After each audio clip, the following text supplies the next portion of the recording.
vous vous apprêtez à embarquer pour un épisode de la Retardis Experience, le podcast de découverte de la série Doctor Who. Allez, montez!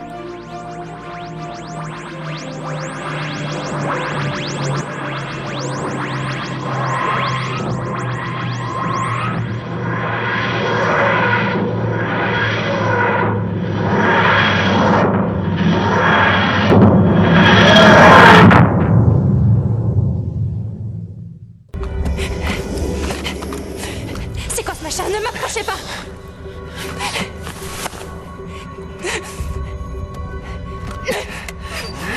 D'après les vêtements, j'en conclus que les femelles humaines résistent mieux au froid que les mâles humains. Je suis habillée pour Rio! Laissez-la tranquille! Vous m'avez moi, alors laissez-la! Décontamination terminée, je commence la dissection.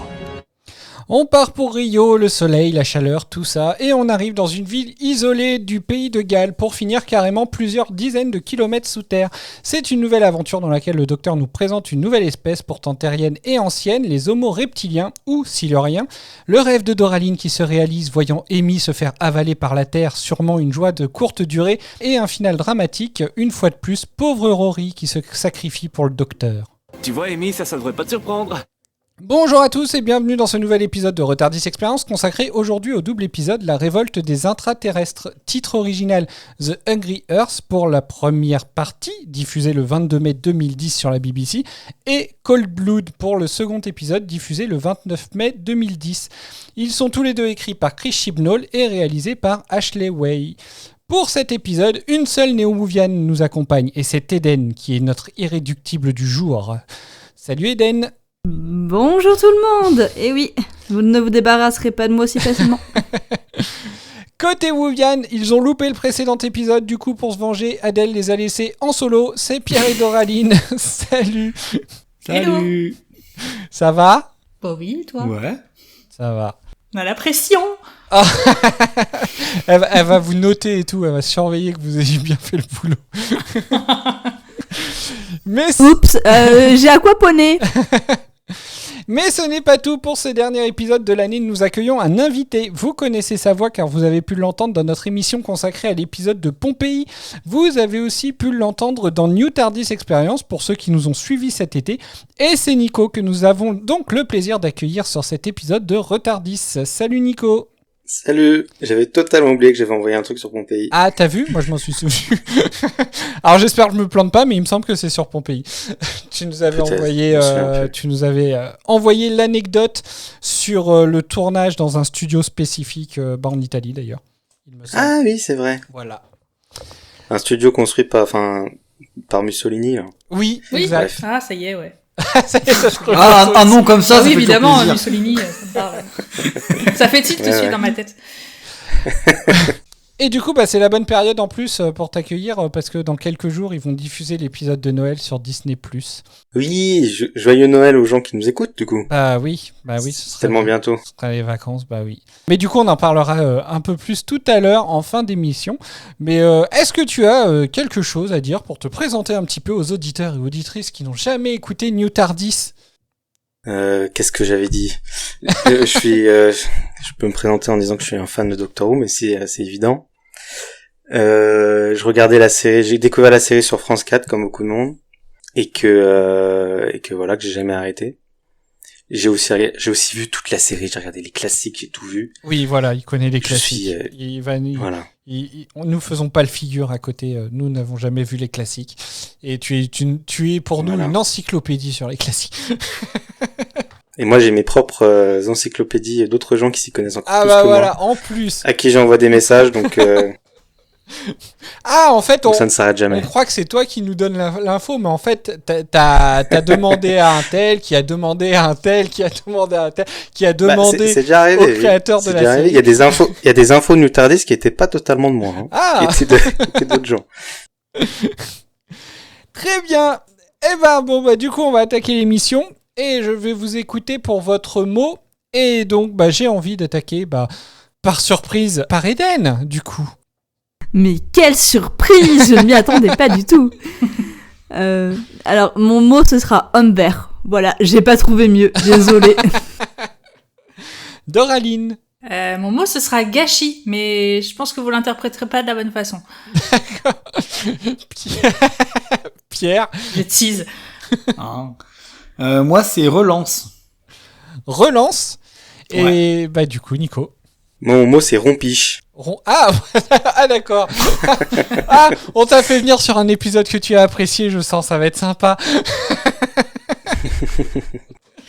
Très bien. Rond, c'est pour Non, le j'ai des premier choses à dire, épisode j'ai des et choses à piche, dire. c'est pour le deuxième, c'est ça? Ouais. Très bien. On en saura plus après. On va déjà écouter le résumé de l'épisode. Alors que mon peuple sortait d'un sommeil de 1000 ans, se préparant à remonter à la surface, Hop. On n'y est pas encore, et dans Retardis Expérience, on spoile pas. je vais vous raconter l'histoire de notre planète, la Terre. Voilà, ça tu peux. Il y a de cela 1000 ans, nous avons décidé de la partager avec l'espèce humaine. Je vais vous raconter l'histoire du docteur qui a permis de trouver à nos deux races un terrain d'entente. Je vais vous parler des êtres chers qu'il a perdus. Je vais vous raconter l'histoire de notre passé à jamais gravé dans notre mémoire. Tout commence donc par l'arrivée du docteur Amy et Rory à Rio. Ah non, c'est le Tardis qui s'est encore planté, pardon. Ils arrivent en fait dans un petit village gallois où a lieu une importante opération de forage. Rory, peu ravi à l'idée de voir la bague de fiançailles de sa compagne être égarée, préfère retourner la mettre à l'abri dans le Tardis et se sépare ainsi du groupe. Il fait alors la rencontre d'Elliot et d'Ambrose, sa mère. Cette dernière pense qu'il est de la criminelle et qu'il est venu pour enquêter sur des corps disparaissant dans le cimetière du coin. Pendant ce temps, le docteur et Amy vont dans le bâtiment de forage et rencontrent Nasreen, une scientifique, et Tony, son ouvrier. Ils en profitent pour analyser un trou dans le sol et Amy s'y trouve aspirée. Quelque chose commence alors à remonter de la terre. C'est la panique, Rory revient, ne sait pas où se trouve sa copine, et tout le monde se rejoint dans l'église du coin. À l'extérieur, le ciel s'assombrit. Elliot, ayant échappé à la surveillance du groupe, disparaît, kidnappé par la créature remontée de la terre. Cette créature s'appelle Alaya. Elle ressemble à un lézard et est accueillie en se faisant enfermer dans une camionnette de restauration après avoir contaminé Tony, le grand-père d'Elliot et donc le père d'Ambrose, avec son venin. Une fois au calme, on en apprend plus sur le lézard. Il s'agit d'une silurienne. Quelques échanges peu cordiaux fusent entre les deux espèces. Le docteur propose alors de descendre sous terre, à bord du Tardis, et Nasreen décide de l'accompagner. Amy, qui est encore en vie et a accessoirement rencontré Mo, le père d'Elliot, et donc le mari d'Ambrose et donc le gendre de Tony, est à deux doigts de se faire disséquer. Elle se libère miraculeusement de l'emprise des siluriens. Le docteur et Nasreen, quant à eux, font la connaissance de Restak, une silurienne qui semble gérer l'armée et qui n'a pas l'air ravie de les voir. Eldan, le chef des siluriens, est alors sorti de son hibernation afin d'apaiser tous les esprits. S'ensuit alors un conseil interespèces afin de trouver une solution au problème. Il était évident que l'avenir de nos deux espèces, et surtout celui de notre planète bien-aimée, reposait entre nos mains. Mais au fur et à mesure que les discussions avançaient, je désespérais de trouver un terrain d'entente. En tant que porte-parole des Homo reptilia, j'ai pris conscience que nous avions bien trop à perdre. La décision est alors prise. Il faut travailler main dans la main. Les intraterrestres se préparent à sortir de leur longue hibernation et les humains réfléchissent à comment les présenter au reste de l'humanité. Ils demandent aussi à Rory et Ambrose de ramener Alaya en guise de bonne foi. Mais cette dernière a été tuée par Ambrose, alors fragilisée et angoissée de savoir son fils des kilomètres sous terre. Sa mort provoque le chaos. Restak ne s'en remettra pas. La vie entre humains et intraterrestres n'est plus possible. Plein de sagesse, Eldan et le docteur décident de remettre tout le monde en phase de sommeil. Tony, toujours contaminé, décide de rester. Nasreen aussi. Ainsi, le docteur renvoya nos guerriers en hibernation et nous promit une vie en harmonie avec les humains dans 1000 ans. L'espèce humaine a alors 1000 ans pour apprendre de ses erreurs.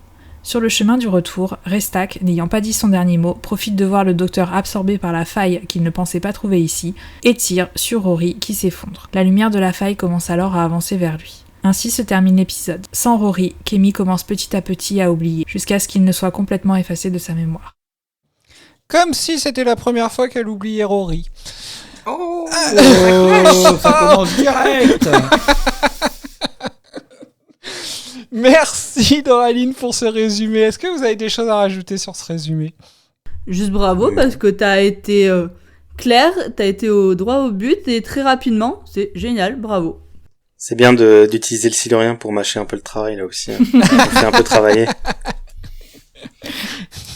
Très bien, et du coup, je vous écoute pour votre ressenti global, Eden. Qu'est-ce que ça t'a fait de découvrir cet épisode ? Alors, je l'ai trouvé très intéressant sur certains aspects, notamment pour ce qu'il montre de la nature humaine.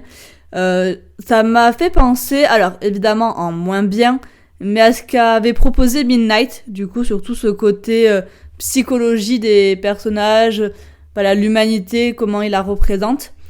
J'ai détesté Resnack, j'avais envie qu'elle meure toutes les 2 secondes. Mais je l'ai trouvé insupportable. J'ai eu de la peine et de la colère pour la maman aussi. Parce que je me dis, en fait, si elle avait pas tué Alaya, les choses auraient été tellement différentes, mais elle était tellement paniquée, elle a pas réfléchi aux conséquences. Elle voulait juste son fils. J'ai beaucoup aimé son fils d'ailleurs, je l'ai trouvé trop choupi. Ouais. Et puis non, voilà, c'est un épisode que j'ai bien aimé et voilà, qui m'a fait poser des questions quand même sur l'humanité. Mais du coup, la mère là, qui tue la Silurienne, elle t'énerve pas, elle? La mère m'a énervée parce que elle se laisse tellement... Après, mais je l'ai comprise, j'ai compris son raisonnement, mais ça m'a énervée. C'est un peu ambivalent. Ouais. Doraline. Oui, alors du coup, déjà, première explication, ça va aussi éclaircir un peu mon ressenti. Sur Momo, donc gâchis, c'est 100% pour Ambrose, du coup, évidemment. Parce que je comprends, en fait, sa réaction, mais j'avoue que c'est ultra dommage parce que on rencontre, pour une fois, une espèce qu'on comprend, qui est là depuis bien avant nous, si j'ai bien tout saisi, de laquelle on pourrait apprendre énormément, et ouais, c'est gâcher bêtement cette opportunité, mais malgré tout, voilà, c'est une maman, elle est inquiète et bon, pour le coup, ça m'a un peu contrariée parce que c'est l'erreur bête qu'on peut avoir dans tous les films, le truc qui déclenche une guerre, qui fait tout partir en cacahuète. Et voilà, ça a été utilisé, j'ai trouvé ça dommage, je pense que ça aurait pu se passer autrement. Après, ça reste pour moi un double épisode assez intéressant. J'avais pas du tout de souvenirs, très peu de souvenirs de l'histoire et de l'espèce qu'on allait rencontrer, et je me suis pas ennuyée, c'est pas non plus l'épisode du siècle, mais voilà, ça se laisse bien regarder. Pierre. Moi c'est relance parce que après l'épisode précédent où vous ne m'avez pas convaincu. Ok, d'accord. Franchement, c'est un épisode que moi j'ai plutôt bien aimé. Alors je me souvenais pas de tous les détails, mais c'est quand même un épisode qui m'avait marqué, je pense, dès mon premier visionnage.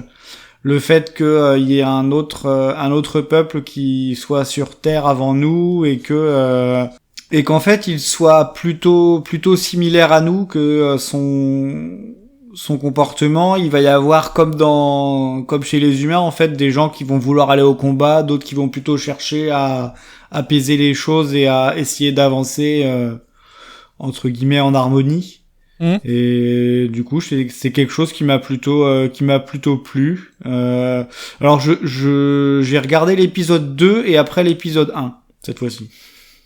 T'as regardé dans le sens dans le sens inverse. Ouais. Pourquoi? Bon, parce que je suis arrivé, il y avait le 2 qui était lancé, du coup okay. Du coup j'ai terminé le 2 puis j'ai regardé le 1 après. D'accord, ok, c'est original. Bah voilà, mais du coup j'ai bien aimé. C'était peut-être mieux dans ce sens-là. Ouais, j'essaierai après. Oui, parce que j'ai cru comprendre que t'avais pas trop aimé. Tiens, du coup, Nico, ton ressenti à toi, explique-nous. Ouais, j'ai toujours trouvé cet épisode un peu ennuyant. Globalement, je trouve que le début est plutôt pas mal avec l'arrivée du docteur et de l'équipe, quoi, et qui découvre un peu ce qui se passe. Mais le moment où... Et j'aime beaucoup aussi le moment où Amy, elle se fait aspirer et tout ça. Je trouve ça, la scène est cool. Mais le moment où, en fait, Amy est plus là et que le docteur et tout le monde, ils se réunissent dans l'église pour préparer leur défense, c'est là où je trouve que ça retombe, parce que je trouve qu'il y a trop de personnages et que globalement, je les trouve pas très intéressants. Et donc, en fait, à partir de ce moment-là, je perds souvent rapidement le fil, quoi. Ça m'ennuie. D'accord. Très bien. Alors, on va écouter 2 avis que j'ai reçus. Et on va commencer par l'avis de Tilly. Salut les retardos. Je viens donner mon avis. Je vous fais une petite capsule. Concernant l'épisode, j'ai eu un premier bug. J'avais envie de le baffer. Mais what? Que du positif sur cet épisode, vraiment. J'adore la série Doctor Who. Voilà. Bon enregistrement. Coucou, je voulais vous faire mon petit retour sur l'épisode que vous allez enregistrer ce soir, la révolte des intraterrestres. Déjà pour le premier épisode, ça va, j'aime bien l'épisode. C'est un épisode que je peux regarder quand je refais un revisionnage qui me dérange pas plus. Genre, c'est pas un épisode que je vais adorer, mais c'est pas un épisode que je vais ignorer systématiquement. J'aime beaucoup la première partie où ça met en place les méchants, le contexte, le scénario et tout ça. Voilà pour la première partie. En ce qui concerne la deuxième partie de le deuxième épisode, je le préfère au 1. Il y a plus d'action, on rentre plus dans le vif du sujet. On voit comment, je sais pas comment elle s'appelle, est prête à tout pour ramener sa famille, même à faire les pires des choses possibles. Je trouve la fin très intéressante. C'est la première fois qu'on voit la faille aspirer les gens, ce qui n'était pas montré dans le labyrinthe des anges. Là, je trouve ça cool. Et le fait que le docteur sorte un morceau du TARDIS carbonisé de la faille, là, tu te dis, c'est quoi cette embrouille? Le fait que Rory se fasse aspirer dans la faille. Là, tu te dis aussi, c'est quoi ce truc? Mais sinon, cet épisode, je l'ai trouvé sympa en soi, même si je préfère la deuxième partie à la première. C'est super cool, on approche de la fin de la saison, malgré que j'adore les épisodes qui vont arriver après, mais j'ai trop hâte d'être à la fin de la saison. Voilà, j'espère que vous passerez un bon enregistrement et hâte d'avoir la diffusion. Bisous, bonne soirée. Merci Tilly. Est-ce que vous avez des choses à répondre à Tilly ? Moi, je suis d'accord avec elle. La fin est hyper intrigante entre le fait qu'on va à la faille, que Rory se fasse oublier, que le docteur retrouve un bout du TARDIS dans la faille. Enfin, tous ces points-là, ça le rend ces dernières minutes hyper intéressantes, hyper intrigantes. Mais en fait, qu'est-ce qui se passe? Où est-ce qu'il va nous amener? Qu'est-ce qui va se passer? Et du coup, je suis assez curieuse et j'ai hâte de savoir. Ouais, puis moi là où je suis d'accord avec elle, c'est que c'est pareil, c'est pas le meilleur épisode de Doctor Who, loin de là, mais c'est pas un épisode quand j'y arrive, je le passe pas, je le regarde et puis c'est toujours avec un certain intérêt. Mais dans le mauvais sens. Non, cette fois-ci, je l'ai regardé dans le mauvais sens. Nico, t'allais dire quelque chose? Ouais, non, juste que j'étais d'accord avec Eden aussi, j'aime beaucoup la fin, où ça s'accélère vraiment au moment où Rory il meurt et puis il a toute la scène avec où Amy essaye de pas oublier du coup. J'aime beaucoup cette scène. C'est souvent ça le problème en fait des doubles épisodes, c'est qu'en fait il se passe quelque chose d'intéressant sur les 5 premières minutes du premier épisode et sur les 5 dernières minutes du deuxième épisode. Mais du coup au final après... Ouais. Bah là en tout cas pour moi c'est particulièrement vrai dans celui-là. J'ai tendance à plutôt bien aimer les doubles épisodes. Mais ouais, celui-là, On écoute l'avis de Pandora. Bonjour la team Tardis, c'est Pandora, j'espère que vous allez bien. Moi, je suis choquée par le final de ce double épisode. Oui, je suis tellement scandalisée que je vais commencer par la fin. Je n'arrive pas à croire qu'ils aient osé tuer le pauvre Rory et même pire, le faire disparaître via la faille temporelle. Franchement, si c'est pas de la maltraitance. En revanche, j'ai 2 problèmes. Le premier est que j'avais cru comprendre que la faille s'était refermée en absorbant les anges pleureurs, mais alors pas du tout. Je sais pas qui a pour chasse, mais elle est toujours là. Second bug, je ne comprends pas pourquoi dans le labyrinthe des anges, Amy n'était pas soumise au pouvoir de la faille et qu'elle se souvenait des soldats qui disparaissaient les uns après les autres, alors que là elle oublie immédiatement Rory. Hormis ces 2 points, j'ai beaucoup aimé l'épisode. J'ai trouvé l'histoire vraiment prenante, les décors magnifiques. J'ai adoré suivre le duel entre le peuple de la Terre et des lézards pour savoir qui avait le droit d'occuper la planète Terre. Quelques points m'ont un peu dérangé, le premier étant la Amy et Rory de cette époque qui viennent saluer la Amy et Rory qui accompagnent le docteur. Et Amy qui se la jouait cervelée en voulant aller se saluer elle-même. Genre elle connaît pas les paradoxes temporels. Par contre, les bugs temporels pour moi, 2020 c'est 10 ans dans le futur pour eux et 4 ans dans le passé pour nous. Merci pour le petit coup de vieux. Bon, voilà, c'est tout pour moi. À plus la team Retardis. C'était en plein Covid, en plein confinement, c'est pour ça qu'il y avait personne dans le village. J'ai tellement eu cette réflexion. Ils étaient pas touchés par le Covid, quoi, en tout cas. Ils sont 3, donc ça va. Bah voilà, c'est ça. Est-ce que vous avez des choses... Merci à Pandora. Est-ce que vous avez des choses à lui répondre à Pandora? Bah ouais, j'ai apprécié qu'elle démarre aussi par la fin de l'épisode, du coup. Effectivement, c'est la thématique de l'épisode. On démarre par la fin. Bon, les anecdotes. Et après la vie de l'épisode. Non, après, du coup, pour lui répondre, je suis d'accord avec elle sur... alors, il me semble pas qu'elle dit qu'elle le comprend pas, mais moi, en tout cas, je le comprends pas. Pourquoi est-ce qu'on voit Amy et Rory qui viennent se faire un coucou à eux-mêmes, en fait? J'ai pas compris ce que ça venait faire dans l'épisode. Et je veux bien qu'on reparle de ce qu'elle a soulevé vis-à-vis de la faille. Pourquoi Amy se rappelle des soldats et pas de Rory? C'est le docteur qui lui dit, il lui dit, bah, c'est parce que Rory fait partie de ta timeline. Oui, c'est parce qu'il fait un peu partie de son, entre guillemets, de son univers à elle, quoi. Donc, de sa vie, de son histoire à elle. Alors que les soldats, c'était pas trop le cas, en fait.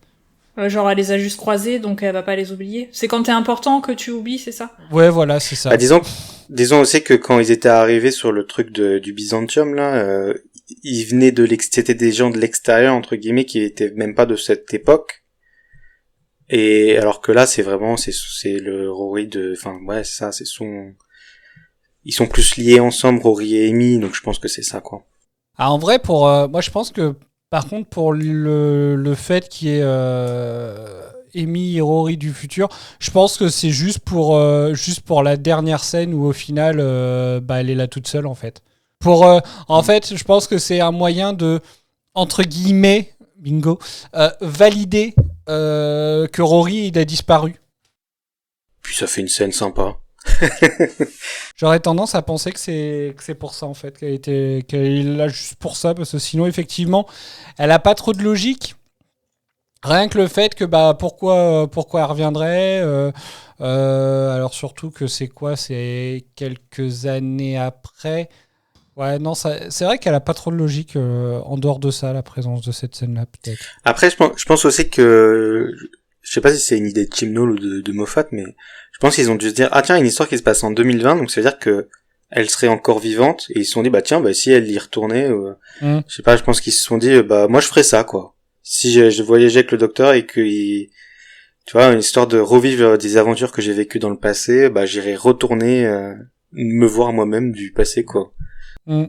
C'est rare du coup que le docteur aille dans un futur proche. Au final, la dernière fois que c'est arrivé, c'était pour Londres 2012. Qui pareil du coup. Une arnaque. Oui. et pareil pour nous du coup, ça faisait du passé. Pour nous, c'était du passé. Ils ont mal prédit les JO. Ils ont mal prédit le Covid, quoi. Donc ils sont vraiment à côté de la plaque. Tout est problématique là-dedans. Donc voilà. Et effectivement, ce pauvre Rory, toujours maltraité. Là, c'est le pompon sur la fin. Mais il sera plus maltraité vu qu'il n'existe plus. Voilà. On avait dit de toute façon que ça allait mal finir pour lui. Il n'a pas voulu se réveiller, le gars. Voilà. Voilà, du coup, sur quoi on peut attaquer ou continuer, du coup? Est-ce qu'il y a d'autres choses sur lesquelles vous vouliez rebondir sur la vie de Pandora ou de Tilly? Non. Je crois qu'elle avait... les deux seules questions qu'elle avait, c'était pourquoi Rory... pourquoi Amy oubliait Rory et pourquoi il venait faire coucou. Ouais. Bon, du coup, on a répondu aux deux questions. Donc, c'est bon, hein, fin de l'émission. Je déconne. Ouais. Ok, ça fait plaisir. Très bien. Bon, du coup... On va attaquer. Non, c'est les Siluriens qui attaquent. Voilà, transition parfaite, parlons des Siluriens. Oui, parlons-en. Ça dépend, Cédric, c'est pas forcément eux qui attaquent de leur point de vue. Oui, c'est vrai, c'est eux qui se font attaquer. Débattons de ça déjà. Ça m'a fait drôle en fait de revoir de voir le petit village. En fait, il me faisait vachement penser au après c'est un peu le concept, hein, tu me diras, au village minier du nord de la France. Ouais. Voilà. Les maisons et tout, je trouve qu'elles sont pareilles, briques rouges et tout. Voilà. On est dans le thème. Ouais. Bah là, c'était au Pays de Galles. Ça m'a fait penser à une série que j'avais vue, mais j'ai oublié le nom, il creusait aussi c'était en pleine mer, il creusait et du coup ça a réveillé une bête ou je sais pas quoi, mais je suis jamais allé à la fin de la série. Ça m'étonne pas. mais C'est pas sur une plateforme pétrolière. T'aurais dû commencer par le dernier épisode, ouais. Il y avait pas genre j'aurais dû commencer par l'épisode final pour comprendre la série, ouais. Il y avait pas Jorah Mormont dedans aussi? Ça me parle. Jorah Mormont? Gérard Darmon. Non. Oh la vache. Gérard Darmon sur une plateforme pétrolière.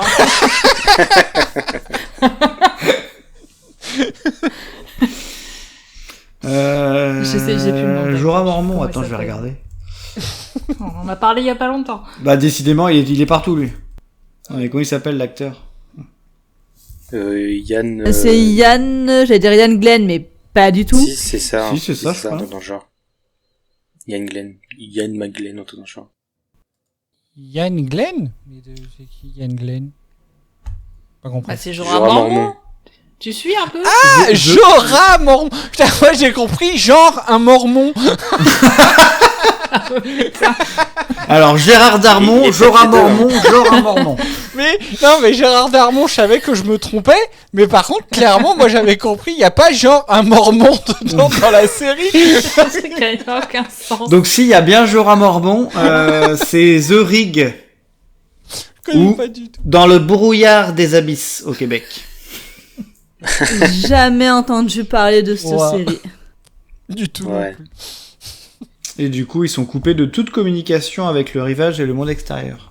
Ils en auraient dû en faire un épisode de Doctor Who. On va leur proposer ça pour la nouvelle série. Je sais plus si... du coup, enfin, ça fait aussi un peu penser à... Le passage avec le dôme noir, ça fait penser forcément à Under the Dome. Moi, ça fait penser aux Simpsons aussi. Dans le film. Donc, voilà. Il y en a... Mais ça fait un sacré dôme pour 4 personnes, du coup. Oui. On n'est jamais trop... Déjà. C'est un truc de fou, ça. Ils expliquent dans l'épisode pourquoi ils sont aussi peu? Je crois que c'est pas le week-end. Ah, d'accord. Et les gens se barrent le week-end. Mais non, mais parce que du coup, en début d'épisode, il y a du monde il y a du monde qui est là au niveau du forage. Il y a Mo, donc le mari d'Ambrose, qui est aussi le père d'Eliott et donc le gendre de... Comme l'a si bien dit Doraline. Et un personnage des Simpsons. Ah bon, ouais, Mo, ouais. C'est vrai, tout est lié. Oui. Et du coup, lui, il arrive pour faire la nuit. Mais c'est vrai que pourquoi au final, le matin, il n'y a que eux deux, il n'y a que Nasreen et donc, comment qu'il s'appelle Tony qui reviennent au final, il me semble, je me demande si elle l'explique pas à un moment, juste parce qu'ils sont samedi en fait. Tony, il a congédié tout le monde pour être solo avec elle. Ah, peut-être aussi. C'est vrai qu'il est amoureux. Oh, qu'est-ce que ça m'a intéressé. on sent l'intérêt derrière tout ça. Non, mais après, sinon, alors c'est vrai que du coup, on était parti à la base pour parler effectivement des Siluriens. Alors, est-ce que tu veux déjà parler des Siluriens, Eden? Alors, ils m'ont vachement touché par leur histoire, du coup, ces petits extraterrestres. Ils m'ont fait penser, et je crois que c'est ce que dit le docteur, aux extraterrestres qui l'aident du coup dans le final de Tennant. C'est à la croisée des mondes, non? Non, à la croisée des chemins, plutôt. Non, la prophétie de Noël. Peut-être. L'épisode de sa régénération. Les cactus? Ouais, les cactoïdes. Les cactus. Oui, voilà, ils m'ont vachement fait penser à cet extraterrestre-là. D'accord. Ah, tu dis ça parce qu'ils sont verts. Et qu'ils ont à peu près la même forme de tête aussi, accessoirement. Mais sinon, parce que les cactus, ils ressemblaient plus au... j'aimerais tellement ressortir le nom, là, le rouge, là. Banacafalata. Banacafalata. Voilà. C'est bien. Bana, tout simplement. Non. Est-ce que je peux vous appeler on Bana? respecte. Non, c'est Banacafalata. Voilà. Non, on n'est pas des tarés. Alors, moi, à chaque fois, alors bizarrement, je vais sûrement me faire insulter pour dire tout ça, mais je sais pas. Mais moi, du coup, en fait, rien que d'entendre leur nom homo reptilien, moi, en fait, cette espèce me fait penser aux complotistes. Voilà. Ah oui. Oui, bah oui, forcément. Bah oui. Peut-être que la reine d'Angleterre en fait partie. On sait pas. Voilà, on n'arrête pas de le dire, mais peut-être. Mais laquelle?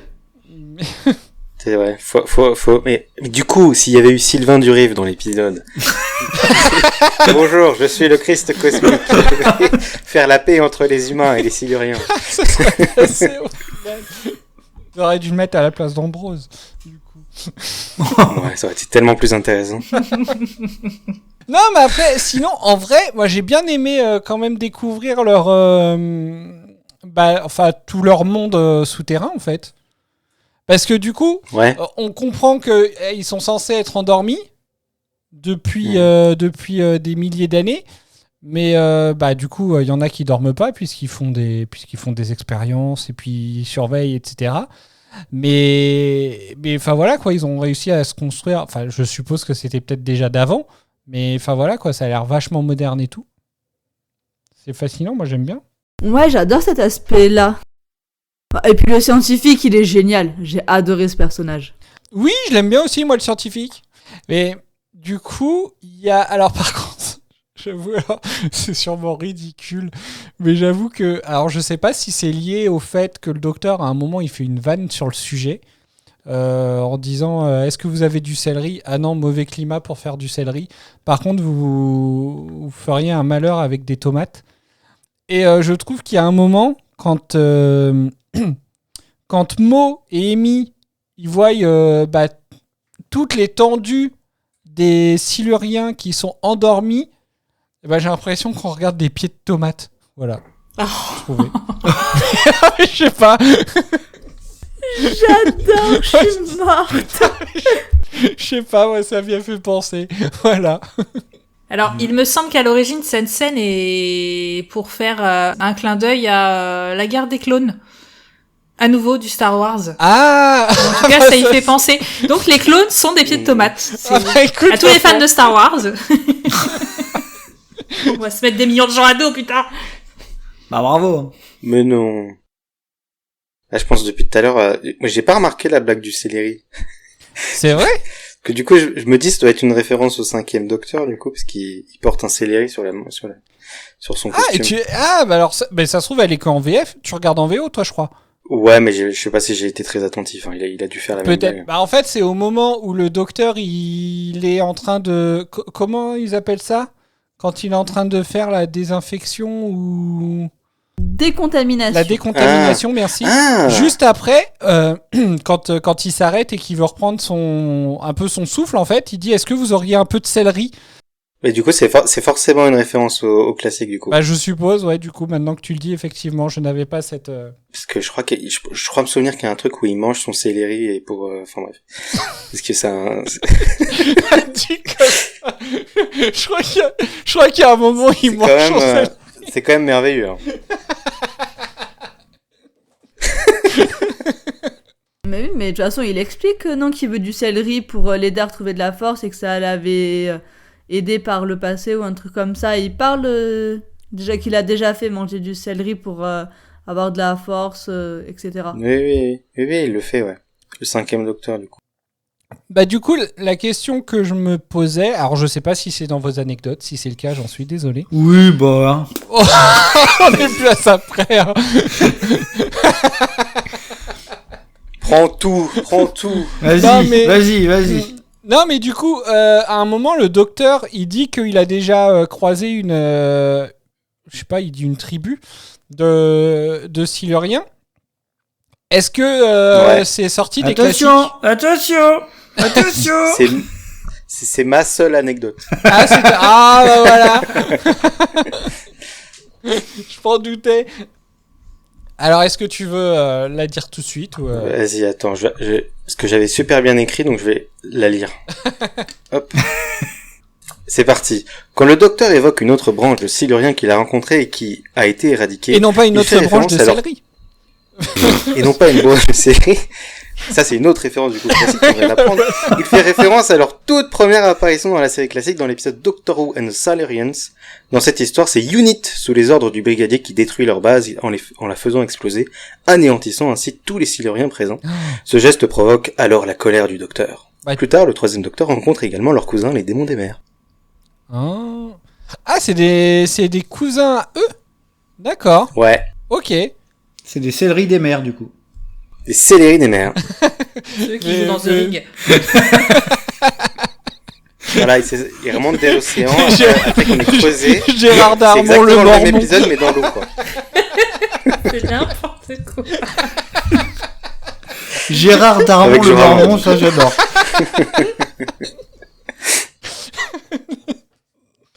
Oh là là, c'est pas possible. Il dit que ça, en fait. Il dit, bonjour, je suis Gérard Darmon. Je suis un Mormon. Tu penses qu'il présente son pote, comment t'as dit? Du Riff, là? Sylvain Durif. Sylvain Durif. Donc oui, du coup, c'est un truc des classiques. D'accord. Tu l'as vu, cet épisode? Ouais, bien sûr. Ils sont... Je l'ai vu une fois. Et ils sont restés, entre guillemets, fidèles à la représentation et tout, ou il y a eu du changement? Le design, il est totalement différent. D'ailleurs, il y a certains fans des classiques qui préfèrent le design original. Alors, vous pouvez faire une recherche sur Google si vous voulez, pour voir le design original et puis vous faire un avis. C'est vrai qu'il est pas mal, mais là ils ont fait j'aime beaucoup le maquillage qu'ils ont fait sur les nouveaux, et je pense qu'ils ont fait ce choix là qui est donc plus humain, plus humanoïde, parce que ça colle plus au trait de l'acteur et ça lui permet de mieux jouer les émotions, etc. quoi. Ah oui, bah oui, clairement. Mais, là oui, là on peut plus comprendre entre guillemets la cousinade avec les démons des mers, parce que du coup là quand tu disais ça, enfin je voyais pas du tout la ressemblance en fait. Oui, puis en vrai c'est aussi parce que leur histoire est un peu similaire dans les classiques. En plus déjà les démons des mers ils apparaissent 2 saisons après les Siluriens, et enfin. D'accord. Et c'est dans les deux cas c'est des anciennes espèces, sauf qu'il y en a une qui vient de la terre et l'autre qui vient de la mer en fait. Ok. Et donc voilà. Il manque plus que celle qui vient des airs. Voilà. Et celle qui vient du fond. Oui, comme ça il y a tous les éléments. Voilà, ils se réunissent, ils font les Power Rangers ou je ne sais pas quoi là. Ouais. Et ça fait un monstre géant de la terre et de la mer Putain, ça sera pour la saison 40 enfin de la New. Moi je les aime bien. Moi je trouve qu'ils sont un peu je trouve qu'ils sont classe, moi j'aime bien. Et je suis quand même obligé de mentionner sur le design original, ils ont une bouche pas possible. Oui, c'est vrai. Est-ce que vous voulez le voir, le design original? Est-ce que vous l'avez vu? Non, je vais taper sur... Moi, j'ai vu un truc, mais je suis pas sûr que ce soit pas les démons des mers, plutôt, en fait, que j'ai vu. Ah non, c'est ça. J'ai envoyé sur le salon du vocal. Ah oui, ça change, ouais. Et le petit œil, le troisième œil qu'ils ont sur le front, il s'allume. Ah oui, c'est vrai. Effectivement. Là, ouvrez votre troisième œil. Ils sont occupés. Là, c'est en mode lecture. Ça doit être pratique la nuit pour lire au lit.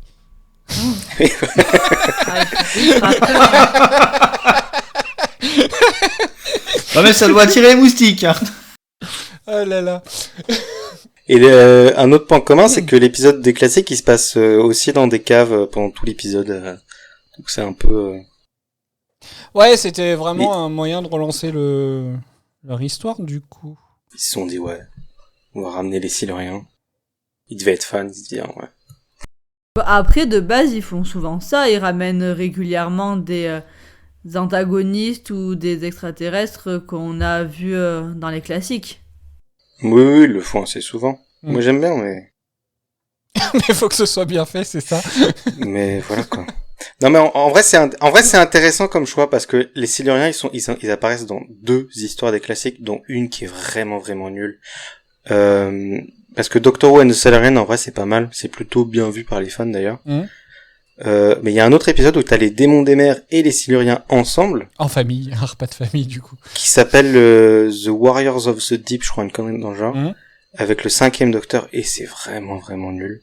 Donc c'est marrant de les faire revenir, eux qui en fait sont apparus une fois dans une bonne histoire, en 1970, quoi. Mais bon, ok. Toi, c'est pas comme les Daleks ou les, je sais pas, les Sontarriens ou les Cybermen qui apparaissent plein de fois. Oui. Là, ils font revenir, donc, je crois que c'est la première fois, finalement, Ah non, il y a aussi les Autons. Oui, bah, dans Rose. Le premier épisode, oui, c'était avec les Autons. Et puis, bah, après, il y a eu les patates, là? Oui, voilà. Oui, les Sontariens. Oui, les Sontariens, voilà. Peut-être, Steven Moffat, il avait envie de faire revenir quelqu'un un ennemi des classiques, et puis voilà, quoi. Parce que du coup, les autres, au final, c'est pas lui qui les avait fait revenir. Si ça l'éclate. Ouais, voilà. Des fois, est-ce que c'est pas un moyen de faire un peu entre guillemets, du fan service, et puis bah montrer du coup que bah c'est un fan de la série, quoi, pour.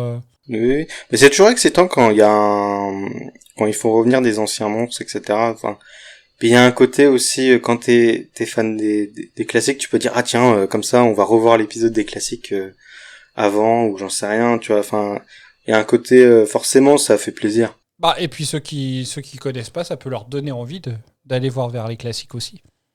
Oui, c'est vrai. Je confirme. Ah bon, Est-ce que vous avez été voir Doctor Who and the Salarians, du coup? Ça te donne envie? Mais tout me donne envie de voir les classiques maintenant. Attention, c'est en 7 parties, c'est long. Hein. Oh, oui, mais c'est des parties de 20 minutes. Oui, donc dire, bon, c'est 7 au fois final, 20, ça fait 3 épisodes, quoi. Ouais, mais 7 fois 20, ça fait quand même plus de 2, ça fait quasiment 2 heures. Ils sont cauchemardesques, il faut se les faire farcir pendant 2 heures. Hein. Ouais, puis putain, leur bouche, putain, je vois la photo, là. Ah ouais, mais le design, je suis choquée de comment ils étaient dans la première version. Ils ont vraiment changé le design, mais de fou.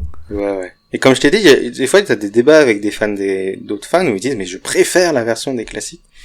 Et, bien joué à vous, hein, mais je sais pas. Hein. Non. Après, en version moins old school, peut-être que ça nous choquerait moins. Avec des effets. Oui, peut-être que si elle refaisait il faudrait quand même changer la bouche, je répète, mais. Oui. En vrai, pour l'époque, je pense que c'est pas mal. Pour l'époque, je pense que c'est pas mal quand même. T'as dit quoi, années 70? Exactement 1970, d'accord. Ouais. C'est la première dans la première saison du 3e Docteur. Alors, puisqu'on en est à parler des Siluriens, un truc que j'ai pas forcément spécialement pigé dans l'épisode, après c'est peut-être passé à la trappe et c'est expliqué. Pourquoi contaminer comment il s'appelle? Mince, le grand-père. Alors, je pige bien que c'est de la défense, mais pourquoi ne l'avoir utilisé que sur lui, finalement? Bah, je pense qu'elle a pas eu le temps de... Mais les autres, tu vois, Restak, elle pourrait très bien l'utiliser aussi, enfin... Elle voulait lui faire un suçon. Wow. Bah, je sais pas, elle envoie sa langue sur son cou, donc... Elle aussi, elle kiffait le grand-père. Il y a de la compétition, hein. Ils sont 3 dans le village, il y en a 2 qui sont amoureux de lui.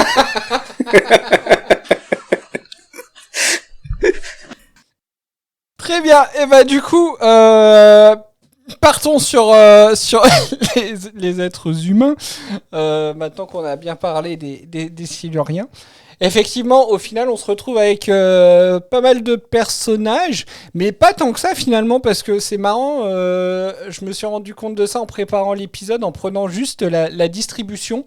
Et au final, la distribution est très... et légère, en fait. Mais je trouve qu'il a quand même réussi à développer aucun des personnages, quoi. Je trouve quand même qu'ils sont trop, je sais pas. T'as le gamin, t'as sa mère, le grand-père, la meuf qui est amoureuse du grand-père.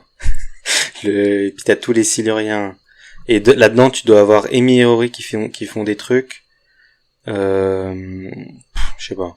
C'est marrant parce que moi sur cet épisode-là, du coup, parce que comment tu parles de Nasreen, ouais, c'est marrant. Je la prends presque pour la compagne du docteur sur ce double épisode-là. Mais ouais, je pense que c'est ma préférée des humains, enfin des gars, enfin ouais, voilà. Je pense que c'est elle ma préférée quand même. J'avoue que j'ai pas retenu les noms des personnages. C'est Nasreen, t'as dit? Nasreen, ouais. Ouais, je pense que c'est ma préférée parce que en vrai elle est sympa et elle est fun et elle est intéressante et puis tu vois elle va à l'aventure avec le docteur et tout donc c'est vrai que elle pour le coup elle est plutôt cool. Et puis elle hésite pas à aller dire au docteur je viens avec vous, vous m'amenez. Ah bah c'est une scientifique. Hein. Je pense que le rêve de tout scientifique se réalise. Faut pas qu'elle loupe le coche quoi. Elle découvre une nouvelle espèce. Mais elle est très touchante. Ouais, j'aime beaucoup aussi. Le love interest est complètement inutile, mais elle est très chouette. Comme souvent dans Au moins il y a pas de love interest avec le docteur, vous avez dit. Oui, c'est déjà bien. Il y a pas eu le temps d'y en avoir. Putain, l'actrice. Elle est humoriste, écrivaine, dramaturge, chanteuse, journaliste, productrice et actrice. Bon, c'est tout. Rien que ça, voilà, une vie bien remplie quand même. Alors, puisqu'on parle d'elle, on avait une micro-anecdote, on se doutait bien que ça allait popper. Juste pour info, elle est fan de la série depuis son enfance et elle essayait d'obtenir un rôle dans la série depuis sa reprise en 2005. Du coup, elle a ultra kiffé. Elle a pas lâché l'affaire. Enfin, elle a dû se dire. Puis du coup, elle a un rôle sympa, quoi. Bah oui, c'est clair, oui. Là, elle a vraiment eu le rôle que tout fan doit vouloir avoir, entre guillemets. Elle a eu le droit à son tour dans le TARDIS. Ah oui. Un tête-à-tête avec le docteur. Et voilà. Elle découvre une nouvelle espèce, elle reste auprès de la nouvelle espèce. Alors moi par contre, il y a un point qui m'a fait rire sur elle, qui se passe à la fin du 2e épisode, juste avant qu'elle dise au docteur je vais rester là. En fait, ce qui me fait rire, c'est que le docteur, il dit à tout le monde de s'enfuir, de courir. Il dit suivez Nasreen, faut trouver une boîte bleue. Alors, pourtant, il y a Rory qui connaît la boîte bleue, il y a Amy qui connaît la boîte bleue, mais il fallait suivre Nasreen. Et donc, à un moment, il dit, bon, bah, allez-y, tout le monde se barre, sauf qu'après, au moment, tu vois le docteur se retourner, et tu vois qu'il va parler à Nasreen qui est juste là, donc on se demande un petit peu qui ils ont suivi, en fait. Donc voilà, moi, je trouve ça assez drôle, ce passage-là. Je sais pas si en VO, il le dit aussi. Ah, je sais plus. Mais pour moi, il dit suivez Nasreen, la boîte bleue, parce que comme Nasreen était avec lui au moment où il a atterri, elle sait où il est. Alors que Rory et Amy, ils connaissent le TARDIS, mais ils savent pas forcément où ils ont atterri. Non, mais je suis d'accord. Mais moi, ce qui me fait rire, c'est qu'au final, il leur dit tous se barrer, alors qu'elle, elle est derrière, elle est même pas là pour ouvrir la marche, en fait. Moi, c'est ça que je trouve assez drôle. Je me suis dit, mais alors il leur dit de suivre Nasreen, mais au final, Nasreen, elle est pas avec eux dans le groupe. Et quand il dit, mais allez-y, mais enfin, peut-être qu'ils attendaient Nasreen finalement. Ils savent pas qui c'est. Peut-être. Elle est pas de la famille, celle-là. C'est la seule, en fait. C'est la pièce rapportée. On la connaît pas. Horrible. Mais ouais, moi je trouve que c'est un personnage intéressant. Après, ouais, c'est un truc que je comprends pas trop, le fait qu'à la fin ils y restent. Et oui, elle reste avec le vieux. Et je trouve qu'elle a pas l'air, elle a l'air d'être beaucoup plus jeune que lui. Oui. Aussi. Ils ont pas l'air d'aller très bien ensemble. Ils ne vont pas bien ensemble, je suis désolée. Bah après, on n'a pas trop le temps de développer le truc non plus, mais ça se fait un peu... Et aussi, ils sont 3 dans le village, c'est vrai. Ça tombe un peu comme un cheveu sur la soupe. Il y a pas beaucoup de choix. Dire, ah, mais c'était évident. Bah non, c'est pas évident, non. Il y a pas beaucoup de choix, le village est petit peut-être. Ouais, voilà. Ils sont vraiment dans une bulle. Hein. Je trouve ça dommage parce qu'au final, on a l'impression qu'elle reste par amour pour lui, alors que bah c'est une scientifique, elle pourrait juste rester parce qu'elle veut satisfaire sa curiosité et en apprendre plus sur une nouvelle espèce et peut-être qu'elle les préfère au final. Enfin, je trouve ça dommage. À chaque fois, il y a toujours besoin d'exister à travers de l'amour ou un homme. Enfin, je sais pas. Je trouve ça dommage. Ouais, t'as raison. Eh ben moi j'ai choisi de croire que c'était un mix des deux. Elle reste par amour et pour la science.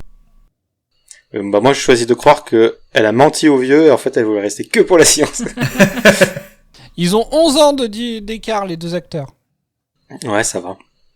Mais enfin, il a l'air d'être mais il fait plus. Il a l'air d'en avoir 65 ans et puis elle en a 55. Ouais, c'est ça en fait.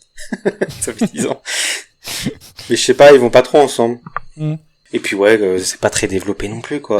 Oui, non, mais ça... Bah après, je sais pas, on voit quand même quelque chose, je trouve, au début du premier épisode, je crois. Quand on voit bien qu'il y a une petite étincelle. Enfin, voilà. Je trouve que... Enfin, voilà, il y a un moment, ils se prennent limite dans les bras parce que, justement, ils ont dépassé le... C'est quoi, le 20e kilomètre ? Le 21 ? Ouais. Le 22, non ? Je sais plus. 23. Ils sont à 21 km au début de l'épisode. D'accord. Bah, j'ai gagné. Donc, donc voilà. Mais ouais, moi aussi, c'est un personnage que j'aime bien, mais ouais, en tout cas, les deux, au final, ouais, je comprends pas pourquoi ils y restent. Est-ce que quelqu'un peut m'éclairer ? Parce que lui, il doit rester pour être guéri. Oui, mais pour être guéri, ça prend pas, ça prend pas des années, en fait. Bah, on n'en sait rien. Bon, on n'en sait rien, oui. C'est du poison de Silurien. T'as déjà testé ? Bah, vous demandez à Sylvain Durif, hein, c'est lui qui sait. Hein. Bah non, je sais pas, mais enfin, je sais pas, moi, ça me...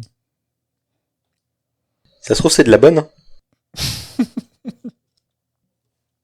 D'ailleurs, ce détail-là est pas très bien exploité, je trouve, dans l'épisode, parce que, en gros, c'est quand même son père, il est en train de muter, de devenir une espèce de truc qui lui fait viscéralement peur, puisqu'elle va jusqu'à tuer cette créature pour son fils, mais ça n'a pas l'impression que ça lui fasse plus d'effet que ça, en fait. Alors, toi, tu seras un bon Silurien, toi. Ouais, bah vas-y, je m'en fous, quoi. Tu seras un gentil. On voit qu'elle a jamais vu la mouche. Oh. Quelle horreur. Un des pires films que j'ai vu. Oui, je suis d'accord.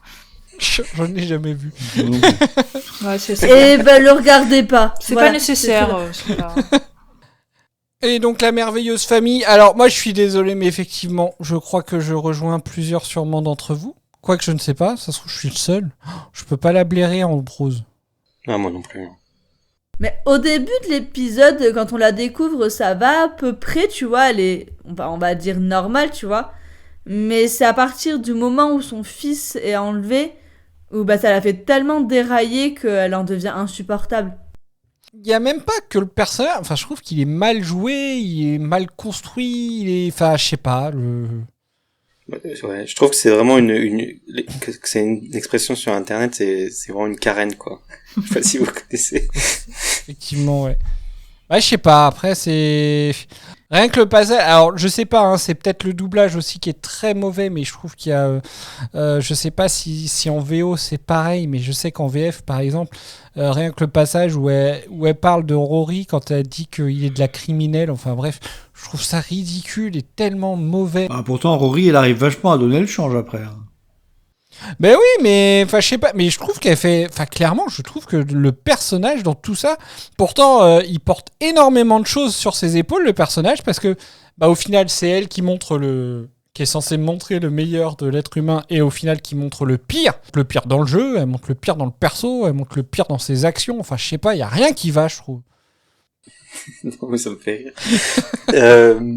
En fait, c'est censé être un personnage intéressant dans le sens où t'es censé, je sais pas, enfin, je quand même, vous avez été plusieurs à dire que vous la compreniez, que vous compreniez ce qu'elle a fait et tout, mais je sais pas, moi je trouve que j'ai toujours trouvé qu'elle était juste, tu te dis bah qu'est-ce qu'elle est chiante quoi, parce que ouais, et puis c'est vraiment le côté en fait c'est ça, elle est censée représenter la pire part de l'humanité et puis la violence et puis son côté très belliqueux dès le départ parce que elle arrive avec les flingues et puis oui c'est vrai. Puis voilà. Elle vient du Texas. c'est une américaine coincée dans un trou avec 3 personnes, la pauvre. Ah, en fin de l'action, je peux les sortir. Voilà. Elle voit un lézard, elle veut le descendre tout de suite. Donc... Mais ouais, je sais pas, moi c'est vrai que je la trouve chiante. Je me souviens plus trop comment elle se comporte avec Alaya, c'est ça ? Alaya. Je sais que, enfin voilà, elle finit par la tuer, mais J'ai pas, enfin, ou alors j'ai fait un blackout, c'est pour ça que l'épisode m'a plu, peut-être, je sais pas. Mais j'ai pas le souvenir qu'elle soit si relou que ça. Alors oui, qu'elle joue très mal et que son personnage soit assez pas hautain, mais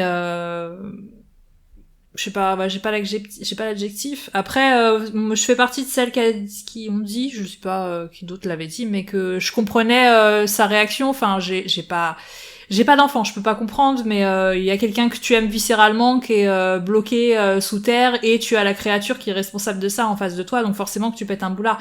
Par contre, la tuer, c'est complètement stratégiquement con, sachant que derrière, il peut arriver n'importe quoi à son fils et qu'en plus il y a son mari aussi. Elle tue la seule personne qui pourrait lui donner des infos en fait. Bah exactement. Et puis, plus l'impression que c'est un personnage qui a été très mal écrit, qui est le personnage qui est écrit pour qu'on la déteste en fait. Elle porte toute la responsabilité de pourquoi l'épisode part en cacahuète sur ses épaules et c'est pas très bien amené. Pas le temps de développer moi aussi, mais. Et puis même si effectivement, moi je trouve qu'effectivement il y a la possibilité de pouvoir la comprendre, mais le personnage l'amène vraiment mal en fait. Moi, j'arrive à avoir aucune sympathie pour elle, en fait. Elle me fait pas de peine, elle me fait pas de pitié, elle me fait pas de... Juste, elle m'agace, mais vraiment, c'est vraiment un perso qui me dérange. Et surtout, vraiment sur tout l'épisode, du début à la fin, on revient presque un peu sur... c'est horrible sûrement la comparaison que je vais faire, mais on revient presque un peu sur la croisière de Noël où à la fin, il y a... le connard qui reste en vie. Ouais, c'est ça, quand le gars qui se fait passer pour un professeur lui dit « Mais qui seriez-vous, docteur, pour décider de qui doit vivre ou qui doit mourir ?» Et du coup, en fait, on se dit un peu... En fait, elle doit mourir. À la fin, on en revient un peu à la même chose parce qu'au final, c'est Rory qui est mort et qui a disparu. C'est son père qui est parti, qui est resté en bas. C'est la patronne de son mari aussi qui est restée en bas. D'ailleurs, son mari, il a plus de boulot maintenant. Tout ça à cause de ces conneries. Clairement. Mais voilà, je trouve que c'est, je sais pas.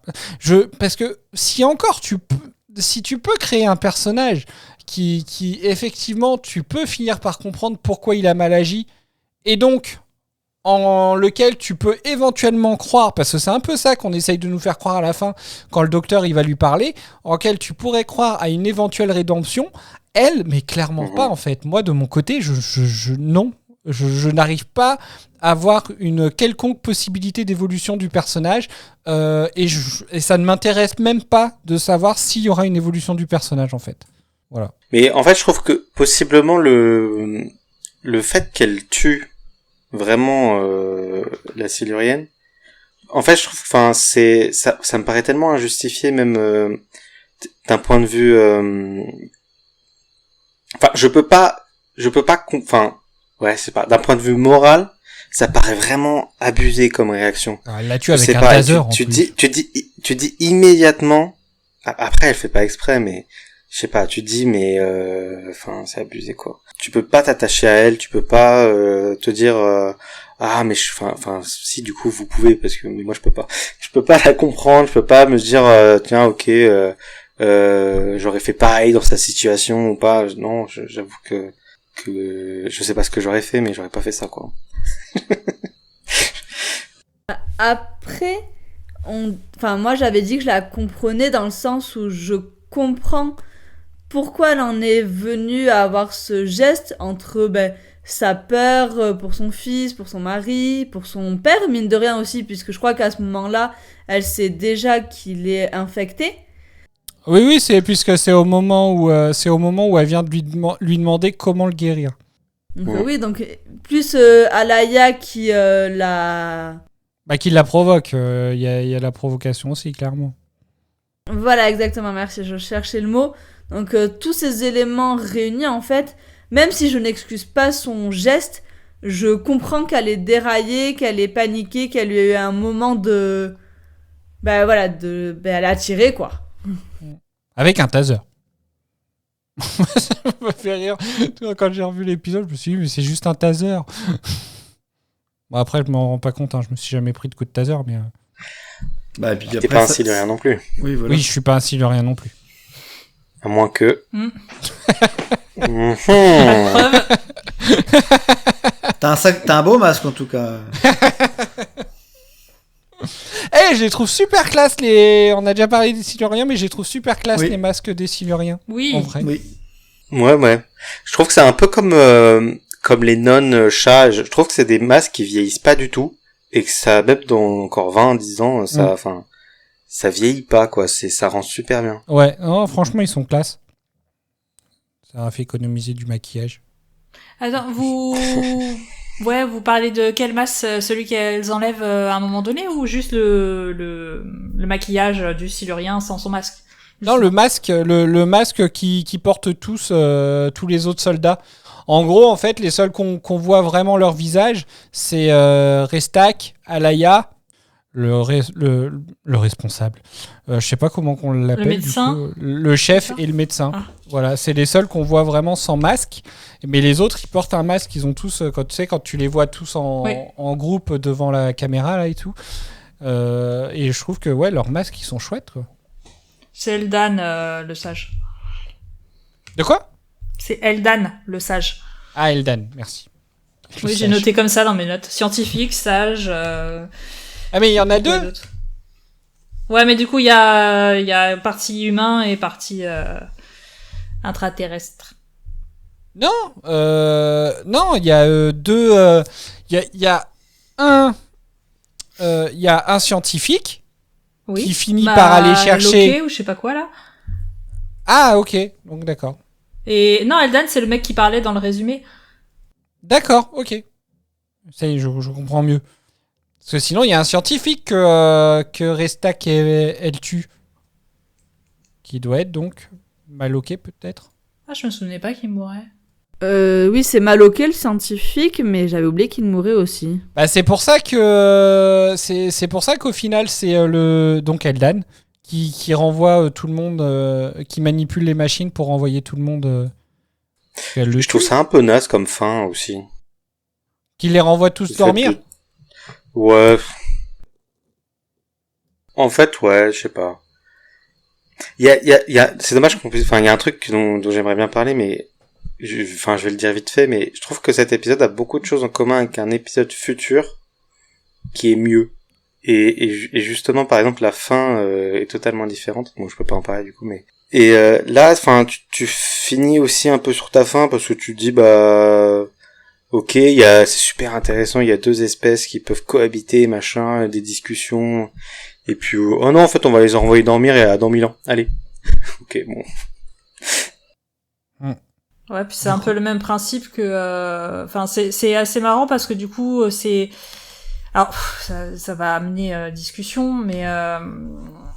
Il les renvoie à cause de l'erreur du coup de Restak, mais au final Restak elle n'a fait que protéger l'une des siennes. Et on pourrait mettre en parallèle avec le fait que du coup Ambrose elle va payer, enfin elle porte le poids du fait que on va pas rencontrer une espèce hyper développée parce qu'elle a eu peur pour son fils, tu vois. J'avais pas fait ce paradoxe là, enfin ce parallèle là plutôt entre finalement l'une comme l'autre. Ah bah de toute façon, oui, elles sont pareilles au final, hein, puisque... Ouais, elles cherchent à protéger la même chose en fait. J'avais pas tilté, c'est marrant. Restak c'est sa sœur et puis Ambrose c'est son fils, quoi. Fils, ouais. Et du coup, toutes les deux sont punies parce que elles ont pas eu confiance. Parce qu'elles ont tout de suite voulu faire la guerre, quoi. Ouais. Elles tout de suite la bagarre. N'ont pas eu l'esprit diplomate, quoi. Voilà, tandis que le docteur, lui, il va pour discuter avec les gens, etc., tu vois. C'est déjà ce qu'il faisait dans l'épisode des classiques, justement, où il essayait de parler, de communiquer avec les Siluriens, tandis que les humains, ils faisaient n'importe quoi. Bon, on donne quand même beaucoup trop d'importance à Amy, hein. Pourquoi c'est à elle de négocier ça, clairement? Parce qu'elle est humaine, je suppose. Moi, je pense qu'ils auraient dû mettre Elliot. En vrai, ça aurait été trop bien si ça avait été Elliot, parce que c'est quand même à lui que l'avenir il appartenait. Je sais pas. Oui, alors Amy, elle a pas non plus 90 ans. Hein. C'est vrai, et puis elle s'était vue sur une colline, donc... Non, et puis Elliot, il est peut-être un peu jeune, quand même. Ouais, je sais pas. Bah, il était quand même beaucoup... Moi, je trouve, enfin... Si tu veux donner un peu d'importance à la scène, je trouve que ça aurait peut-être rendu un peu ridicule de voir un gamin dire « Bon bah du coup... Comment on fait ?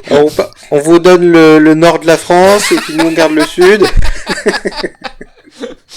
Mais au moins comme ça il est neutre le gamin. Il fait pas de favoritisme ou voilà quoi. Il pense pas qu'à lui. Il se rend pas compte de la valeur des choses et tout, donc il s'en fout quoi. Bon, ça risque de causer des petits problèmes diplomatiques, quoi. Ouais, je vous donne le Grand Canyon parce qu'il y a beaucoup de sable et moi, tous les lézards que j'ai vus, ils sont beaucoup dans le sable.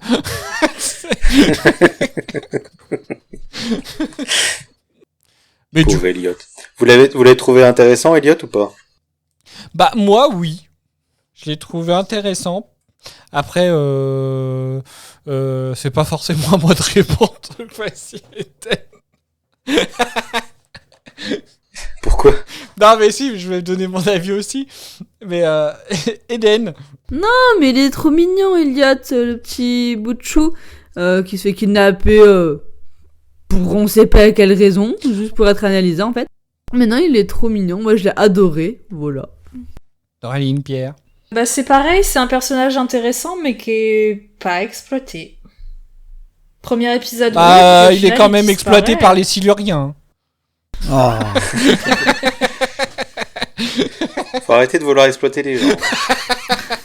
En plus les enfants. Bon, si les enfants on peut, pardon. C'est plus simple pour des mines à charbon, il y a moins d'espace, avec les enfants c'est mieux. Oh, c'est horrible. Je suis en train de regarder mes notes, mais en fait, dans le deuxième épisode, le petit... Bah, il est juste enfermé, là, tu sais, Il bouge pas. Ouais, c'est dommage, parce qu'il y a une bonne... Il y a un bon duo aussi avec le docteur, il y a des bons échanges, ils sont touchants tous les deux, et puis, bah, ça retombe, quoi. C'est fou, parce que je trouve qu'il se passe rien dans l'épisode, et pourtant, les personnages sont pas développés, quoi. Ils ont tous ce même problème. Donc, en fait, enfin, je sais pas... je suis désolé, mais... Enfin, ouais, et puis le fait qu'il soit dyslexique, je sais pas, enfin, ça sert un peu à rien aussi, quoi. C'est histoire de dire. Ça fait une scène mignonne avec le docteur, mais qui lui dit qu'Einstein aussi était dyslexique. Et puis pour montrer que le docteur, il est pas responsable. Heureusement qu'il avait pas emmené Amy quand elle avait cet âge-là. Hein. Parce que du coup, il l'aurait vite perdu. Hein. Ah oui, va chercher ton casque audio, ouais, c'est ça. Le pauvre. Moi, je sais pas, je le trouve mignon, je le trouve marrant en fait parce qu'il est, ouais, je le trouve, il est détente quand il se réveille. Bah c'est pas grave, enfin voilà quoi, le gamin il panique pas. Il est bien dégoûté par sa mère quand il Je pense qu'en fait c'est ça en gros, c'est pour montrer un petit peu ce que finalement sa mère fait pour lui, mais que lui va lui reprocher à sa mère, en gros limite de l'avoir fait et peut-être même de l'avoir fait en son nom quoi. Vous voyez un peu ce que je veux dire ou pas? Moi, j'ai un truc à dire sur Elliot. Bah, vas-y. Si je vous dis, lorsque vous éliminez l'impossible ou tout ce qui reste, aussi improbable soit-il, doit être la vérité. Sherlock Holmes. Il le dit la réponse aussi. Ouais. Et à l'époque, Moffat, il était en train de développer Sherlock. Ah, excellent. Et comme ça, je m'auto-cite une anecdote. Parce que du coup, ça c'est quelque chose qu'il dit à un moment, le gamin ? Ouais, il dit ça dans le premier épisode. D'accord. Au moment avec la tombe, là. Ah oui, quand Rory creuse. Voilà, il a écouté le livre audio. Ah oui. Parce que t'as vu, comme il est dyslexique, il sait pas lire, donc forcément. D'accord. Super moment de personnage. Bon du coup, Amy et Rory, est-ce que vous avez des choses à dire sur Amy et Rory ? Non, pas grand-chose à dire sur eux, mis à part que c'est trop triste la fin de Rory. Voilà, je t'ai dégoûté. Merci, au revoir. Doralie. Moi, j'allais dire que j'ai écouté votre épisode il y a 15 jours, et vous étiez tous en train de vous dire, ah là là, c'est bien la fin de Rory et Amy, bon on va voir ce que ça donne la prochaine fois, est-ce qu'elle va être un peu plus sympa avec lui, donc dans mes notes, j'avais noté, on va voir si Amy est plus sympa avec Rory, 4 lignes plus bas, on sera encore ensemble dans 10 ans, bon la réponse c'est non. Du coup, voilà. Je pense que ça résumait assez bien les trucs. Après, je trouve que Rory est un peu dur parce que même moi, je pense que je me ferais la remarque, tu vois. Tu vois toi du futur avec, tu dis, ah tiens, on sera encore ensemble dans 10 ans. Non, c'est vexant. Je sais pas. Ouais, mais tu le dis peut-être pas avec cette intonation-là. Ouais, surtout à la personne que t'as l'intention d'épouser, en fait. Putain, logiquement... Bon, bah, du coup, on va vraiment se marier, hein, parce qu'apparemment, dans 10 ans, on est ensemble. Donc bon, bah, tant qu'à faire, autant faire les papiers maintenant, loin, ça fera des économies. C'est de loin, on n'est pas sûr que ça soit Rory, c'est peut-être le beau gosse du premier épisode, hein. C'est qui le beau gosse du premier épisode? Ben, c'est comme ça qu'ils l'appellent, là. Ils se disent le beau ou le moche, là, quand ils parlent de Rory. Oh. Ah oui, le gars mignon. Lequel? Voilà, le gars mignon. Lequel? Le mignon ou l'autre gars? Ah, c'est l'autre gars. Voilà. Bah voilà, elle a été rechercher le mignon, et puis elle est partie, elle lui dit, tiens, regarde, ça c'était Rory, il est mort. Oh, oh. C'est horrible. Ah, tu veux dire que quand Rory pense se voir, en fait, il voit l'autre gars, Oh. Ouais, voilà. Le comble de l'humiliation. Mais c'est affreux. Mais c'est pas moi, c'est Amy. Elle est pas gentille. Bon, au moins ça a confirmé que c'était lui à la base, du coup, puisqu'il est plus là à la fin. ou alors c'est le gars, ils sont aînés. Alors le gars, il en a marre aussi d'Amy, et du coup, il a dit, bah, Amy, t'es bien gentil avec ta connerie, mais je m'en fiche. Parce qu'ils ont quand même disparu pendant plusieurs heures, hein, le gars. À un moment, il a dû partir chercher à bouffer, hein. Bah oui, mais oui. Que le pique-nique debout, là, faire coucou. Ouais, c'est ça. Horrible. Non, mais sûr que c'est en dehors de ça, les évolutions. Donc, effectivement, on se rend compte que, on revient un peu sur, dès le début, on revient un peu sur la même genre d'attaque. Moi, en vrai, j'aime beaucoup Amy, moi. J'ai toujours beaucoup aimé, et en vrai, moi, ça me dérange, enfin, je sais pas. C'est surtout en vous écoutant parler du podcast que je m'en suis rendu compte du fait qu'elle était pas sympa avec Rory. Que d'habitude, je m'en fous un peu, en vrai. C'est pas que, et j'aime beaucoup Rory aussi, hein, d'ailleurs. Mais je sais pas. Du coup, est-ce que tu l'aimais bien d'entrée de jeu, ou est-ce qu'il t'a fallu un peu de temps par rapport à l'histoire qui peut y avoir par la suite, etc. ou enfin, est-ce que tu te souviens de ça? Un peu, tu veux dire Amy ou Rory? Ouais, Amy. Bah, Amy, Amy d'entrée de jeu. Ouais. En vrai. D'accord. Ouais. Et en vrai, je trouve quand même que, même maintenant, je trouve que, au moins, ça rajoute une dynamique intéressante dans la relation entre Amy, Rory et le docteur. Dans le trio, je trouve que ça rajoute, il y a un peu de conflit, il se passe des trucs. C'est un peu, Rory, il est rigolo aussi. T'as l'impression que c'est un peu, ça va être méchant, mais c'est un peu l'archétype du loser. Mais en même temps, c'est sympa, c'est rigolo, ça crée une dynamique intéressante. J'aime pas tellement quand les personnages sont trop plats et que sinon on s'ennuie, quoi. S'il y a jamais aucun conflit, oui, non, c'est sûr. Jamais rien. Donc je crois qu'au moins que je peux comprendre qu'on trouve que, c'est évident, quoi. Rien que l'exemple du le mignon ou l'autre, et puis il y en a 20 000 autres. Tu te demandes quand même pourquoi est-ce que Amy, elle refuse elle veut que Rory joue son frère au lieu de son petit ami. Mais je sais pas, je trouve que c'est rigolo et que c'est intéressant au moins, et donc ça me la fait pas tellement détester. D'accord. Est-ce que vous avez des choses à ajouter, les autres, ou est-ce que je lance un extrait? Un extrait. Bah, allez.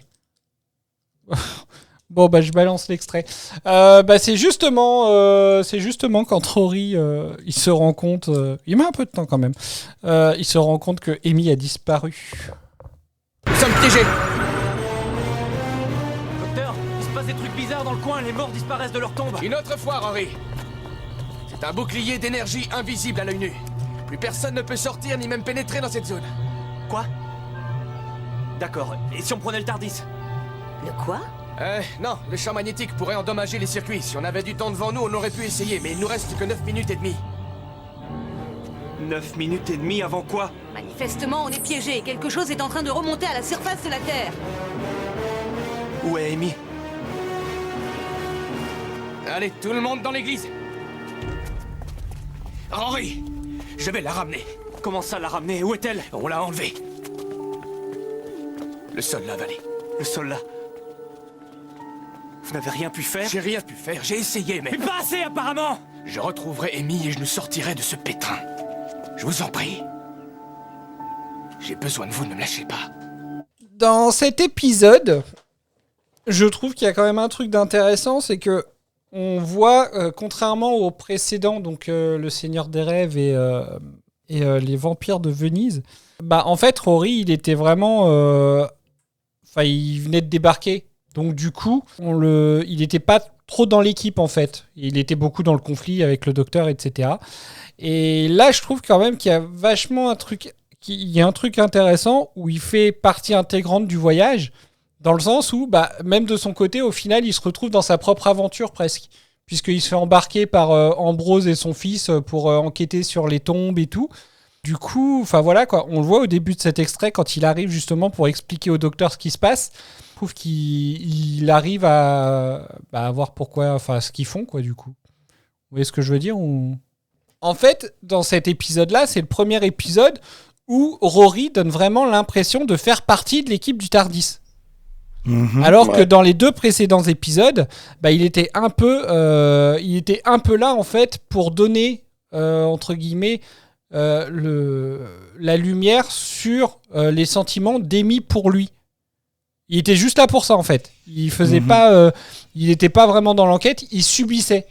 Alors que là, pour le coup, donc même s'il subit toujours un peu, il prend, il prend des initiatives, il s'impose, il vit son aventure dans son coin, comme je le disais, puisque là, vraiment, c'est lui qui est tombé sur les tombes, qui se faisait dévorer par le dessous, etc. Je trouve que c'est intéressant au final pour le personnage de montrer qu'il est pleinement volontaire presque. Ouais, il se débrouille. Oui. En vrai, c'est marrant parce que il y a peut-être des aventures qui se passent entre les deux. Oui, c'est vrai, ça on le sait pas. C'est vrai que tu te dis, logiquement, il serait peut-être pas forcément habitué à faire ça, mais il est tout seul, même pas le docteur autour. Et c'est vrai qu'il y va, il fait semblant d'être policier, vraiment, il va à fond, quoi. Ouais.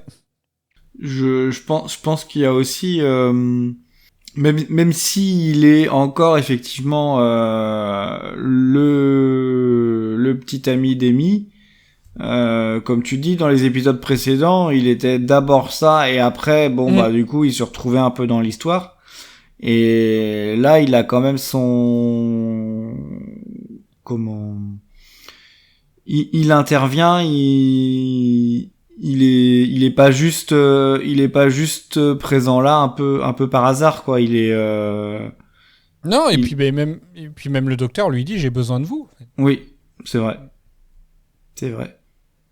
T'allais dire, excuse-moi, je t'ai coupé en plein milieu. Non, du coup, ça conclut très bien ce que j'allais dire. Il est là, il est pas là pour juste faire de la figuration comme ça pouvait être le cas. C'est pas une potiche.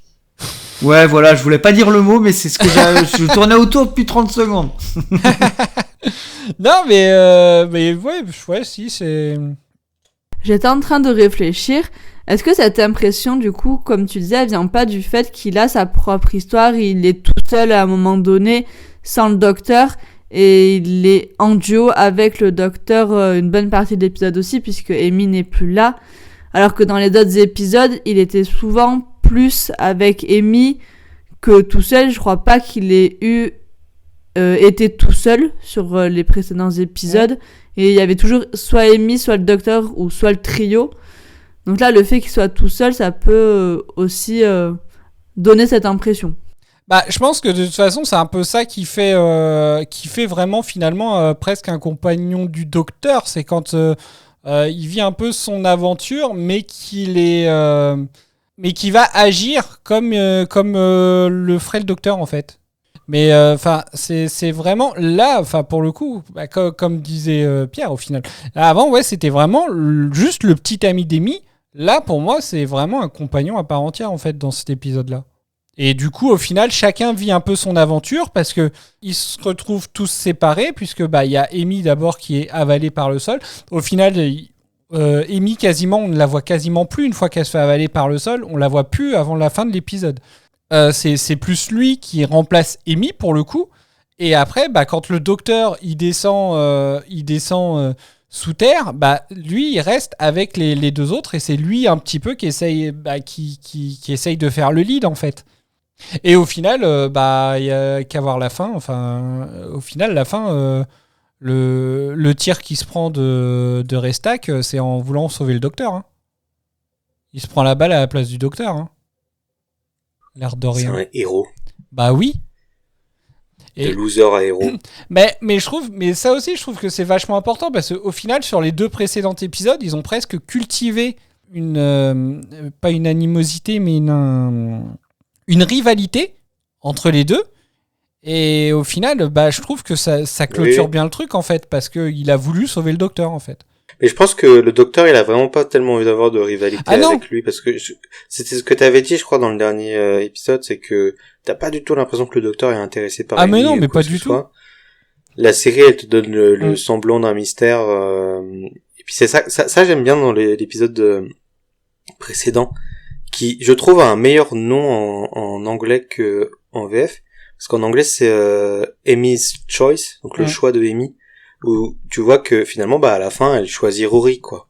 Et donc ça permet de mettre un peu, quand même, fin à ça, même si l'épisode d'après met fin à Rory, donc tant pis. Mais je sais pas, c'est vrai que je suis d'accord avec toi. Non mais ouais, c'est... D'autres avis ? Je pense qu'il va nous manquer Rory. Oui. Rory Checker avec les doigts. Moi j'ai noté Rory mort, emoji triste. Voilà. Et non, cœur avec les doigts, c'est que Donna. Voilà. Non, Rory aussi, moi j'aime bien Rory. Non, c'est que Donna. Donna, c'est cœur avec les doigts. Rory, on l'a pas vu assez pour ce cœur avec les doigts. Il est mignon, il est gentil, mais c'est pas Donna. Il va falloir revoir la saison plusieurs fois pour le voir autant que Donna, quoi.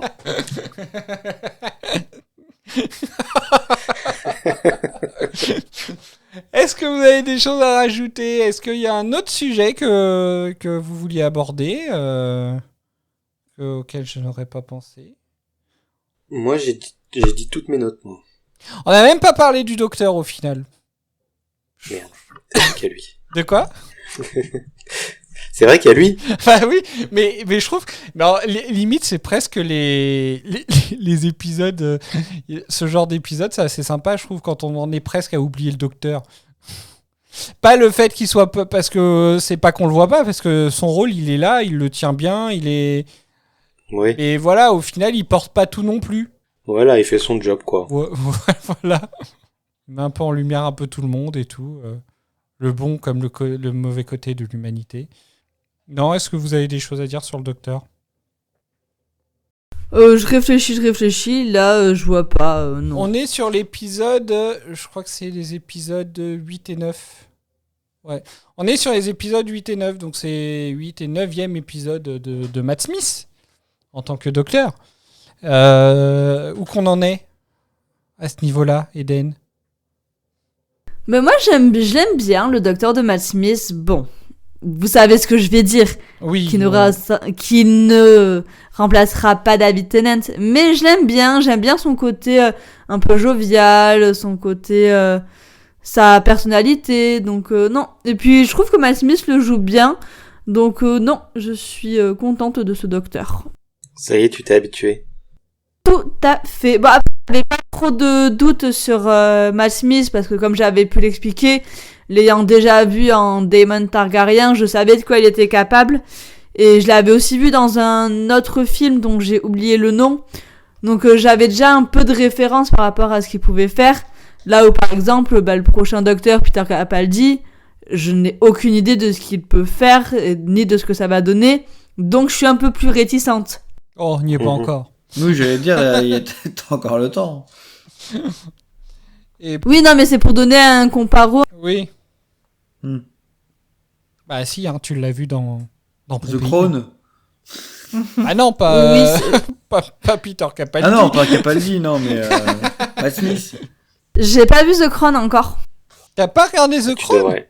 Ah, je suis étonné, je pensais pas encore, elle fait partie, elle est sur ma liste comme une bonne centaine de séries. Toutes les séries du monde d'ailleurs. Toutes les séries, 14 000 bouquins, des BD. Mais Mais au moins The Crown, ils ont réussi à le terminer, quoi. Oui.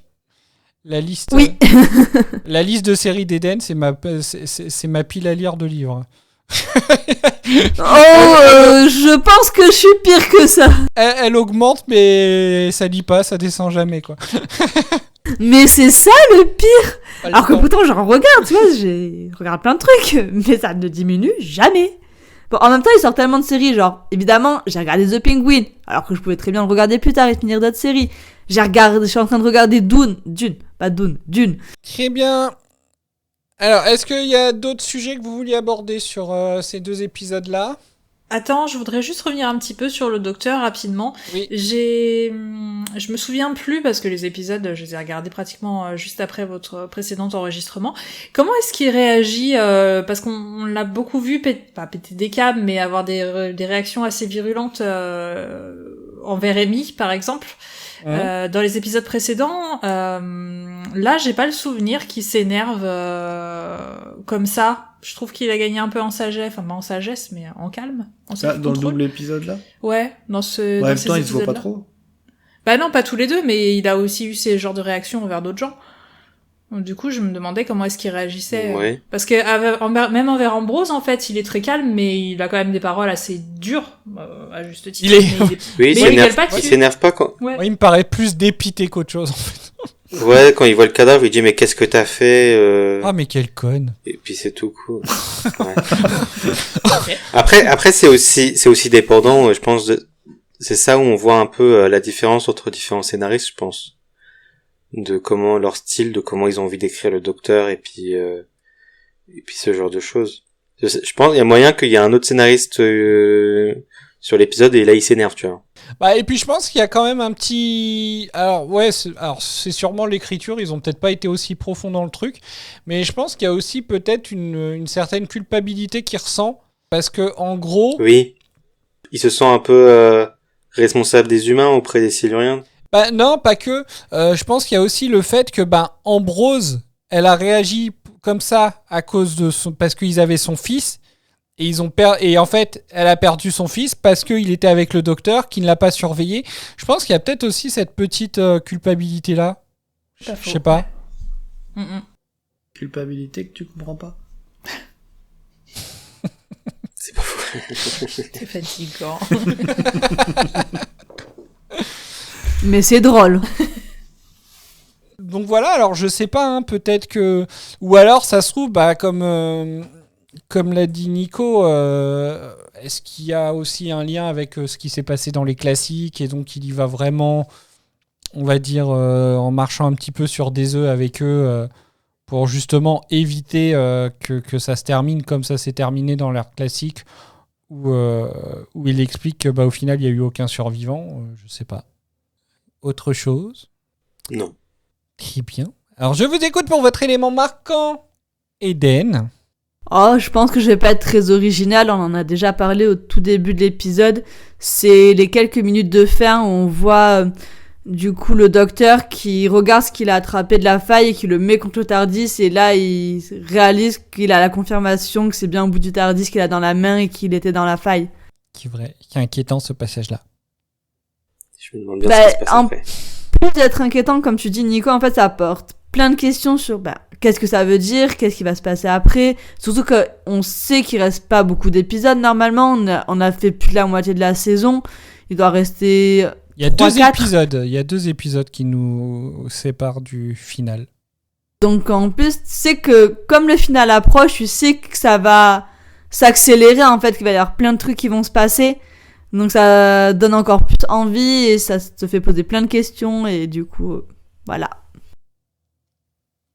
Ça c'est un truc que je trouve intéressant aussi en écoutant le podcast, c'est que moi j'adorerais pouvoir revivre l'expérience de revoir toutes ces saisons pour la première fois, parce que c'est vrai que c'est super super intriguant. Je trouve que la saison 5 elle est vraiment super bien structurée et que probablement mieux que les 4 saisons précédentes, je trouve. Question fil rouge. Le lien, et le lien entre les épisodes et le fait que t'es d'abord Amy, et après Amy et Rory ensemble, et oh waouh, le choc, Rory il meurt, et puis après il se passe d'autres choses.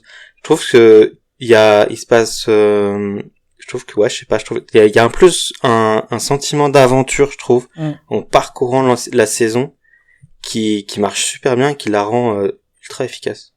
Tu le ressens pareil, Eden? Oui, bah c'est ce que j'avais déjà pu dire, je sais plus à quel épisode, le fait qu'on ait ces mini cliffhangers à la fin des épisodes, je trouve ça hyper chouette et je trouve que ça donne encore plus envie de plonger dans les épisodes suivants, et c'est une chose qu'on n'avait pas sur les premières saisons et qui manquait peut-être un petit peu, même si on avait évidemment envie de voir la suite, mais il y avait ce petit truc en moins.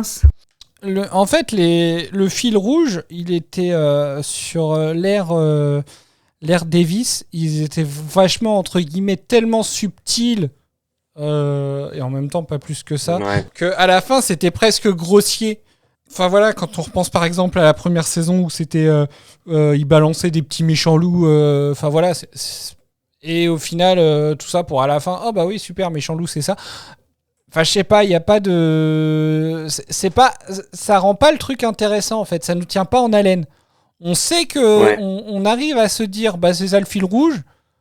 Mais il y a rien qui construit pour que tu suspectes le truc et que tu enquêtes en fait.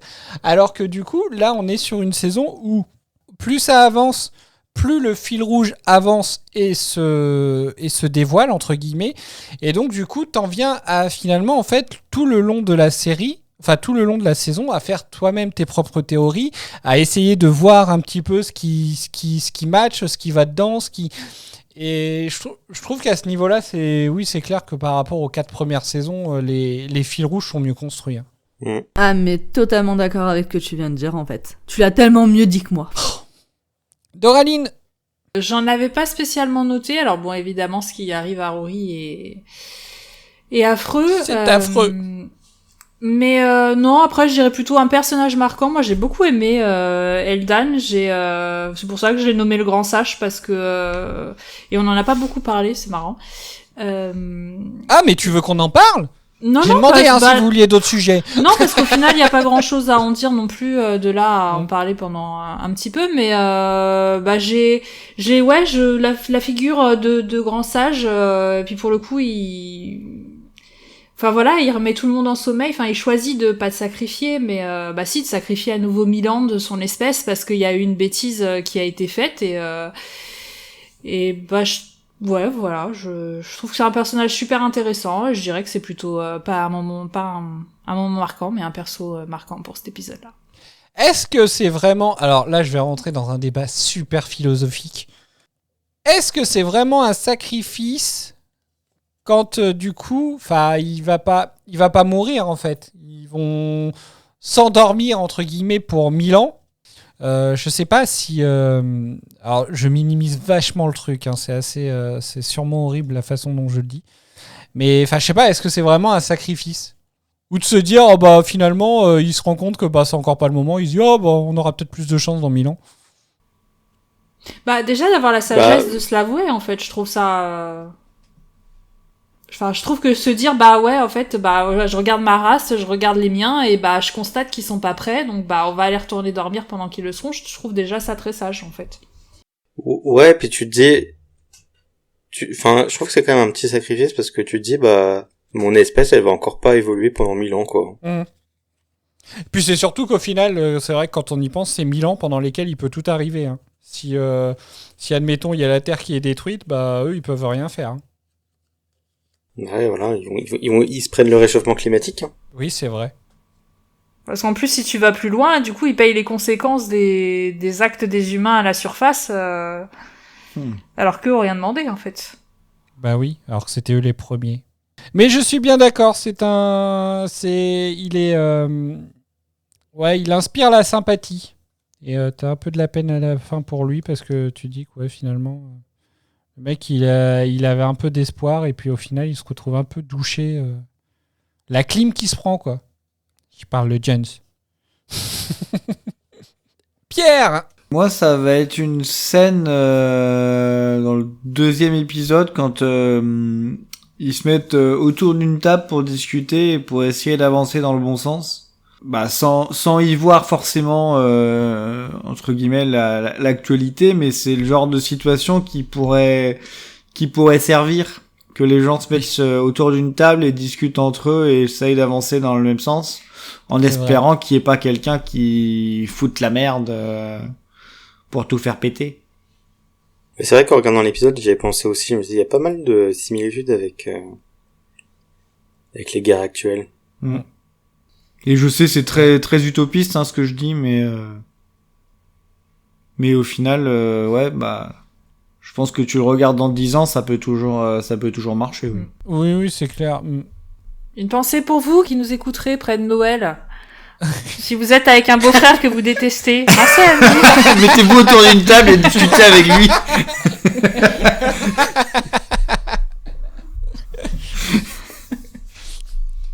Nico. Moi c'est la fin de l'épisode comme Eden, mon marquant. Très bien. Moi du coup mon moment marquant c'était quand même le passage dont je vous ai parlé tout à l'heure, le suivi tous Nasrine et puis se barre tous sans Nasrine. Voilà, je trouve ça drôle, vraiment. Très bien. On va passer aux anecdotes. Le meilleur moment. Tu parles de vos anecdotes inutiles et donc indispensables. C'est quand même important. Et on vous écoute. Alors, nous allons commencer par une catégorie silurien. Silurien Silurien. Ah, silurien, filurien. Alors, je vais reprendre. Je me suis dit, ça y est, il va nous parler de couture. Oui, puis je suis bien placé pour parler couture. Je me suis dit, je sais pas, peut-être un hommage à Adèle. Donc, catégorie silurien. Oui. Avec un grand S. À l'origine, ce sont des dinosaures ressemblant à des tabous qui étaient responsables de ces enlèvements. Les tatous. J'ai dit quoi? Tabou. Des tatous. Putain, je suis fatigué. Tati tatou. Bah oui, c'est ça que j'avais en tête et du coup j'ai bugué. Et les trous dans le sol constituaient leur chemin vers la surface. L'une des raisons de leur présence était de permettre aux siluriens, avec un grand S, de rester invisibles jusqu'à la fin de l'épisode. Un peu comme la façon dont l'apparition des siluriens avait été retardée jusqu'au, apparemment, donc Nico pourra confirmer ou pas, 3e épisode de la première série. Ah ouais? Et vous imaginez ça quand même, comment ça peut être un peu chiant, regardez des fois. Oh là là, mais c'est horrible parce qu'en fait, en gros, t'as un nom d'ennemi, mais tu le vois pas pendant les 3 premiers épisodes. Ouais, je m'en souviens pas exactement parce que je l'ai vu une fois, c'était il y a 3 ans. Mais ça m'étonne pas, ouais. Mais moi, je crois que c'est un peu... Pourtant, on m'a dit que c'était un bon épisode, mais je suis un peu resté là, le dernier épisode classique que j'ai vu. Je crois que ça se passe un peu comme ça, en fait. C'est lequel? C'est les Sansorites, je crois. Et au final... saison 1. Et du coup, je crois que sur le premier épisode, on les voit pas, quoi. On parle d'eux, mais on les voit pas encore. Et je trouve que, voilà, c'est vrai que quand ça se passe comme ça, je trouve que c'est chiant. Désolé, mais... Et ça, c'est un truc que, peut-être que maintenant que je te le dis, tu le verras quand tu continueras les classiques. À chaque épisode de Dalek, ils apparaissent toujours à la fin du premier épisode. C'est vrai? Tout le temps comme ça. Ouais. Alors, ils doivent trouver une manière différente à chaque fois de les faire débarquer, mais c'est un truc qu'ils font assez souvent. J'y serai attentif.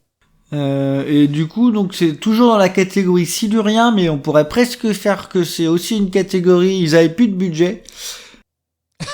Il est vite devenu évident que le budget ne permettrait pas de financer à la fois l'animation par ordinateur des armasaures, donc c'est ces espèces de tatous, et les prothèses sophistiquées qui sont nécessaires aux siluriens. Du coup, ils ont abandonné les armasaures, et il a été décidé que les humains seraient plutôt pris au piège dans des sables mouvants bioprogrammés. Et pour donner à l'épisode une menace plus tangible, l'introduction d'Alaya se produirait plus tôt. Bah en vrai, mais moi je trouve que c'est plus sympa qu'il se fasse avaler par la terre comme ça. En fait.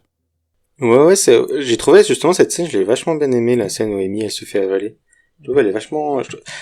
T'as pas envie de vivre la même chose, quoi. Je sais pas. Hein. Oui, non. Je suis peut-être un peu claustro, mais non, ça me fait un peu flipper. C'est clair que c'est vachement bien joué. Hein. Ça, c'est un truc on n'est pas revenu dessus, mais je trouve que les Amy, donc, enfin voilà, c'est vrai que je ne la porte pas dans mon cœur, mais je l'ai déjà dit quand même sur un des précédents épisodes. Enfin, l'actrice est quand même très, très, très bonne. Et là, sur le coup, enfin même sur cet épisode-là, que ce soit justement le passage où elle se fait avaler par la terre ou le passage où elle pleure Rory, je trouve qu'elle est vraiment bien. Hein. Alors, c'est marrant, on l'a pas gardé, mais j'ai en mémoire d'avoir vu passer ça, que elle avait une trouille bleue, alors pas de la terre, mais d'être enterrée ou quelque chose comme ça, et que justement, ça a été très compliqué à jouer pour elle. Ah ouais? Il me semble. Ouais. Qu'au final, ils se sont arrangés pour que ça dure vraiment pas longtemps, mais et minimiser du coup l'impact que ça pouvait avoir sur elle, mais que voilà, qu'il y a quand même, elle y va avec ses tripes quoi. Oh. Bon bah du coup j'enchaîne.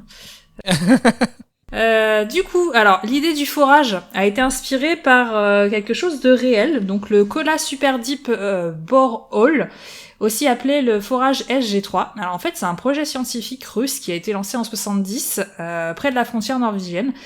Il avait pour objectif à l'époque d'atteindre les 15 000 mètres de profondeur et de percer la croûte terrestre afin d'accéder au MOO. Petit point biologie, c'est la transition entre la croûte et le manteau terrestre.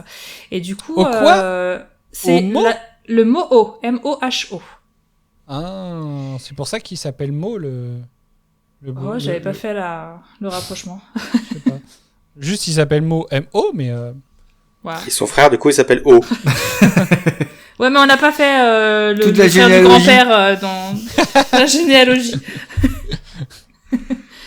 Et du coup, l'objectif, c'était aussi de comprendre du coup la composition du mot, mais aussi de montrer les capacités de la technique de la Russie aux États-Unis, parce que toutes les deux étaient en pleine guerre froide à l'époque. Donc ce projet a finalement atteint une profondeur de plus de 12 mètres. 12 km. 12 km, pardon. Moi, je peux le faire, hein. Non, parce que j'ai 262 juste à côté, en fait. C'est pour ça que j'ai... et puis du coup, en 89, victime d'un déficit budgétaire après la chute de l'Union soviétique, tout s'est arrêté. Ça a cessé totalement de fonctionner en 95 et ça a été abandonné en 2008. Sachez que si toutefois vous avez envie d'aller le visiter, c'est maintenant une attraction touristique notée 4,5 étoiles sur Google pour 580 avis. Ah super. Wow.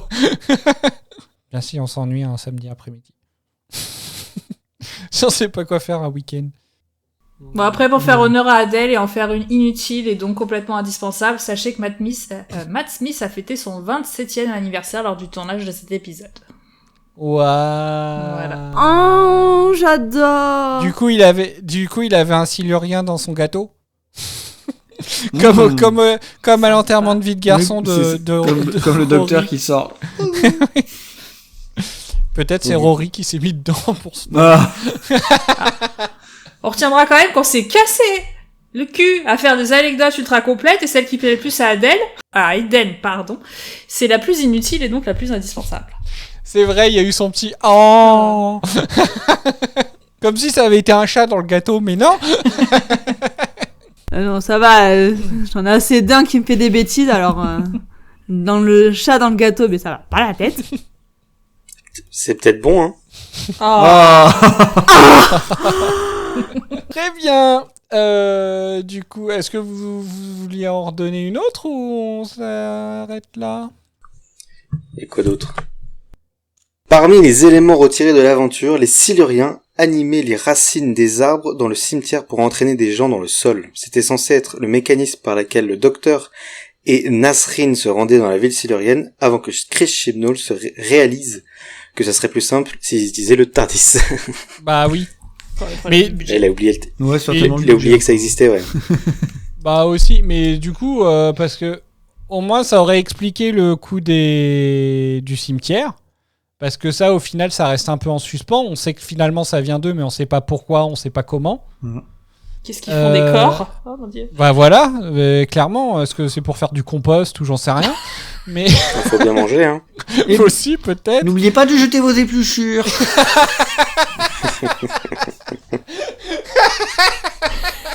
C'est con.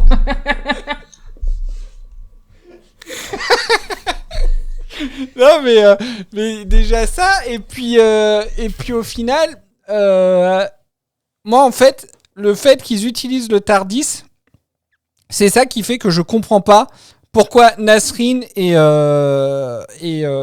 donc le grand-père, ils y restent.